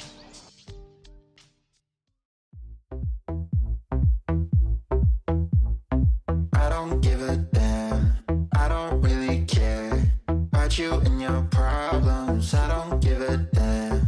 You talk way too much. I have heard enough about you and your problems. I don't give a damn. I don't give a damn. I don't give a damn. Oh my God. God forbid. I don't give a damn. I don't give a damn. You wanna be, you wanna be, you wanna be. You wanna feel, cause I'm the real, but I'm feeling little fake. You're making plans to get to France, but don't wanna face the fact that I ain't got time, I ain't got time, I ain't got time for that. Staying up late, sleeping all day, dreaming about Cadillacs. Buying new shoes, hanging by the pool, sipping on Coke and Jack. Calling my phone when you feel alone, but I'll never call you back. 'Cause I ain't got time, I ain't got time. Shall we play a game?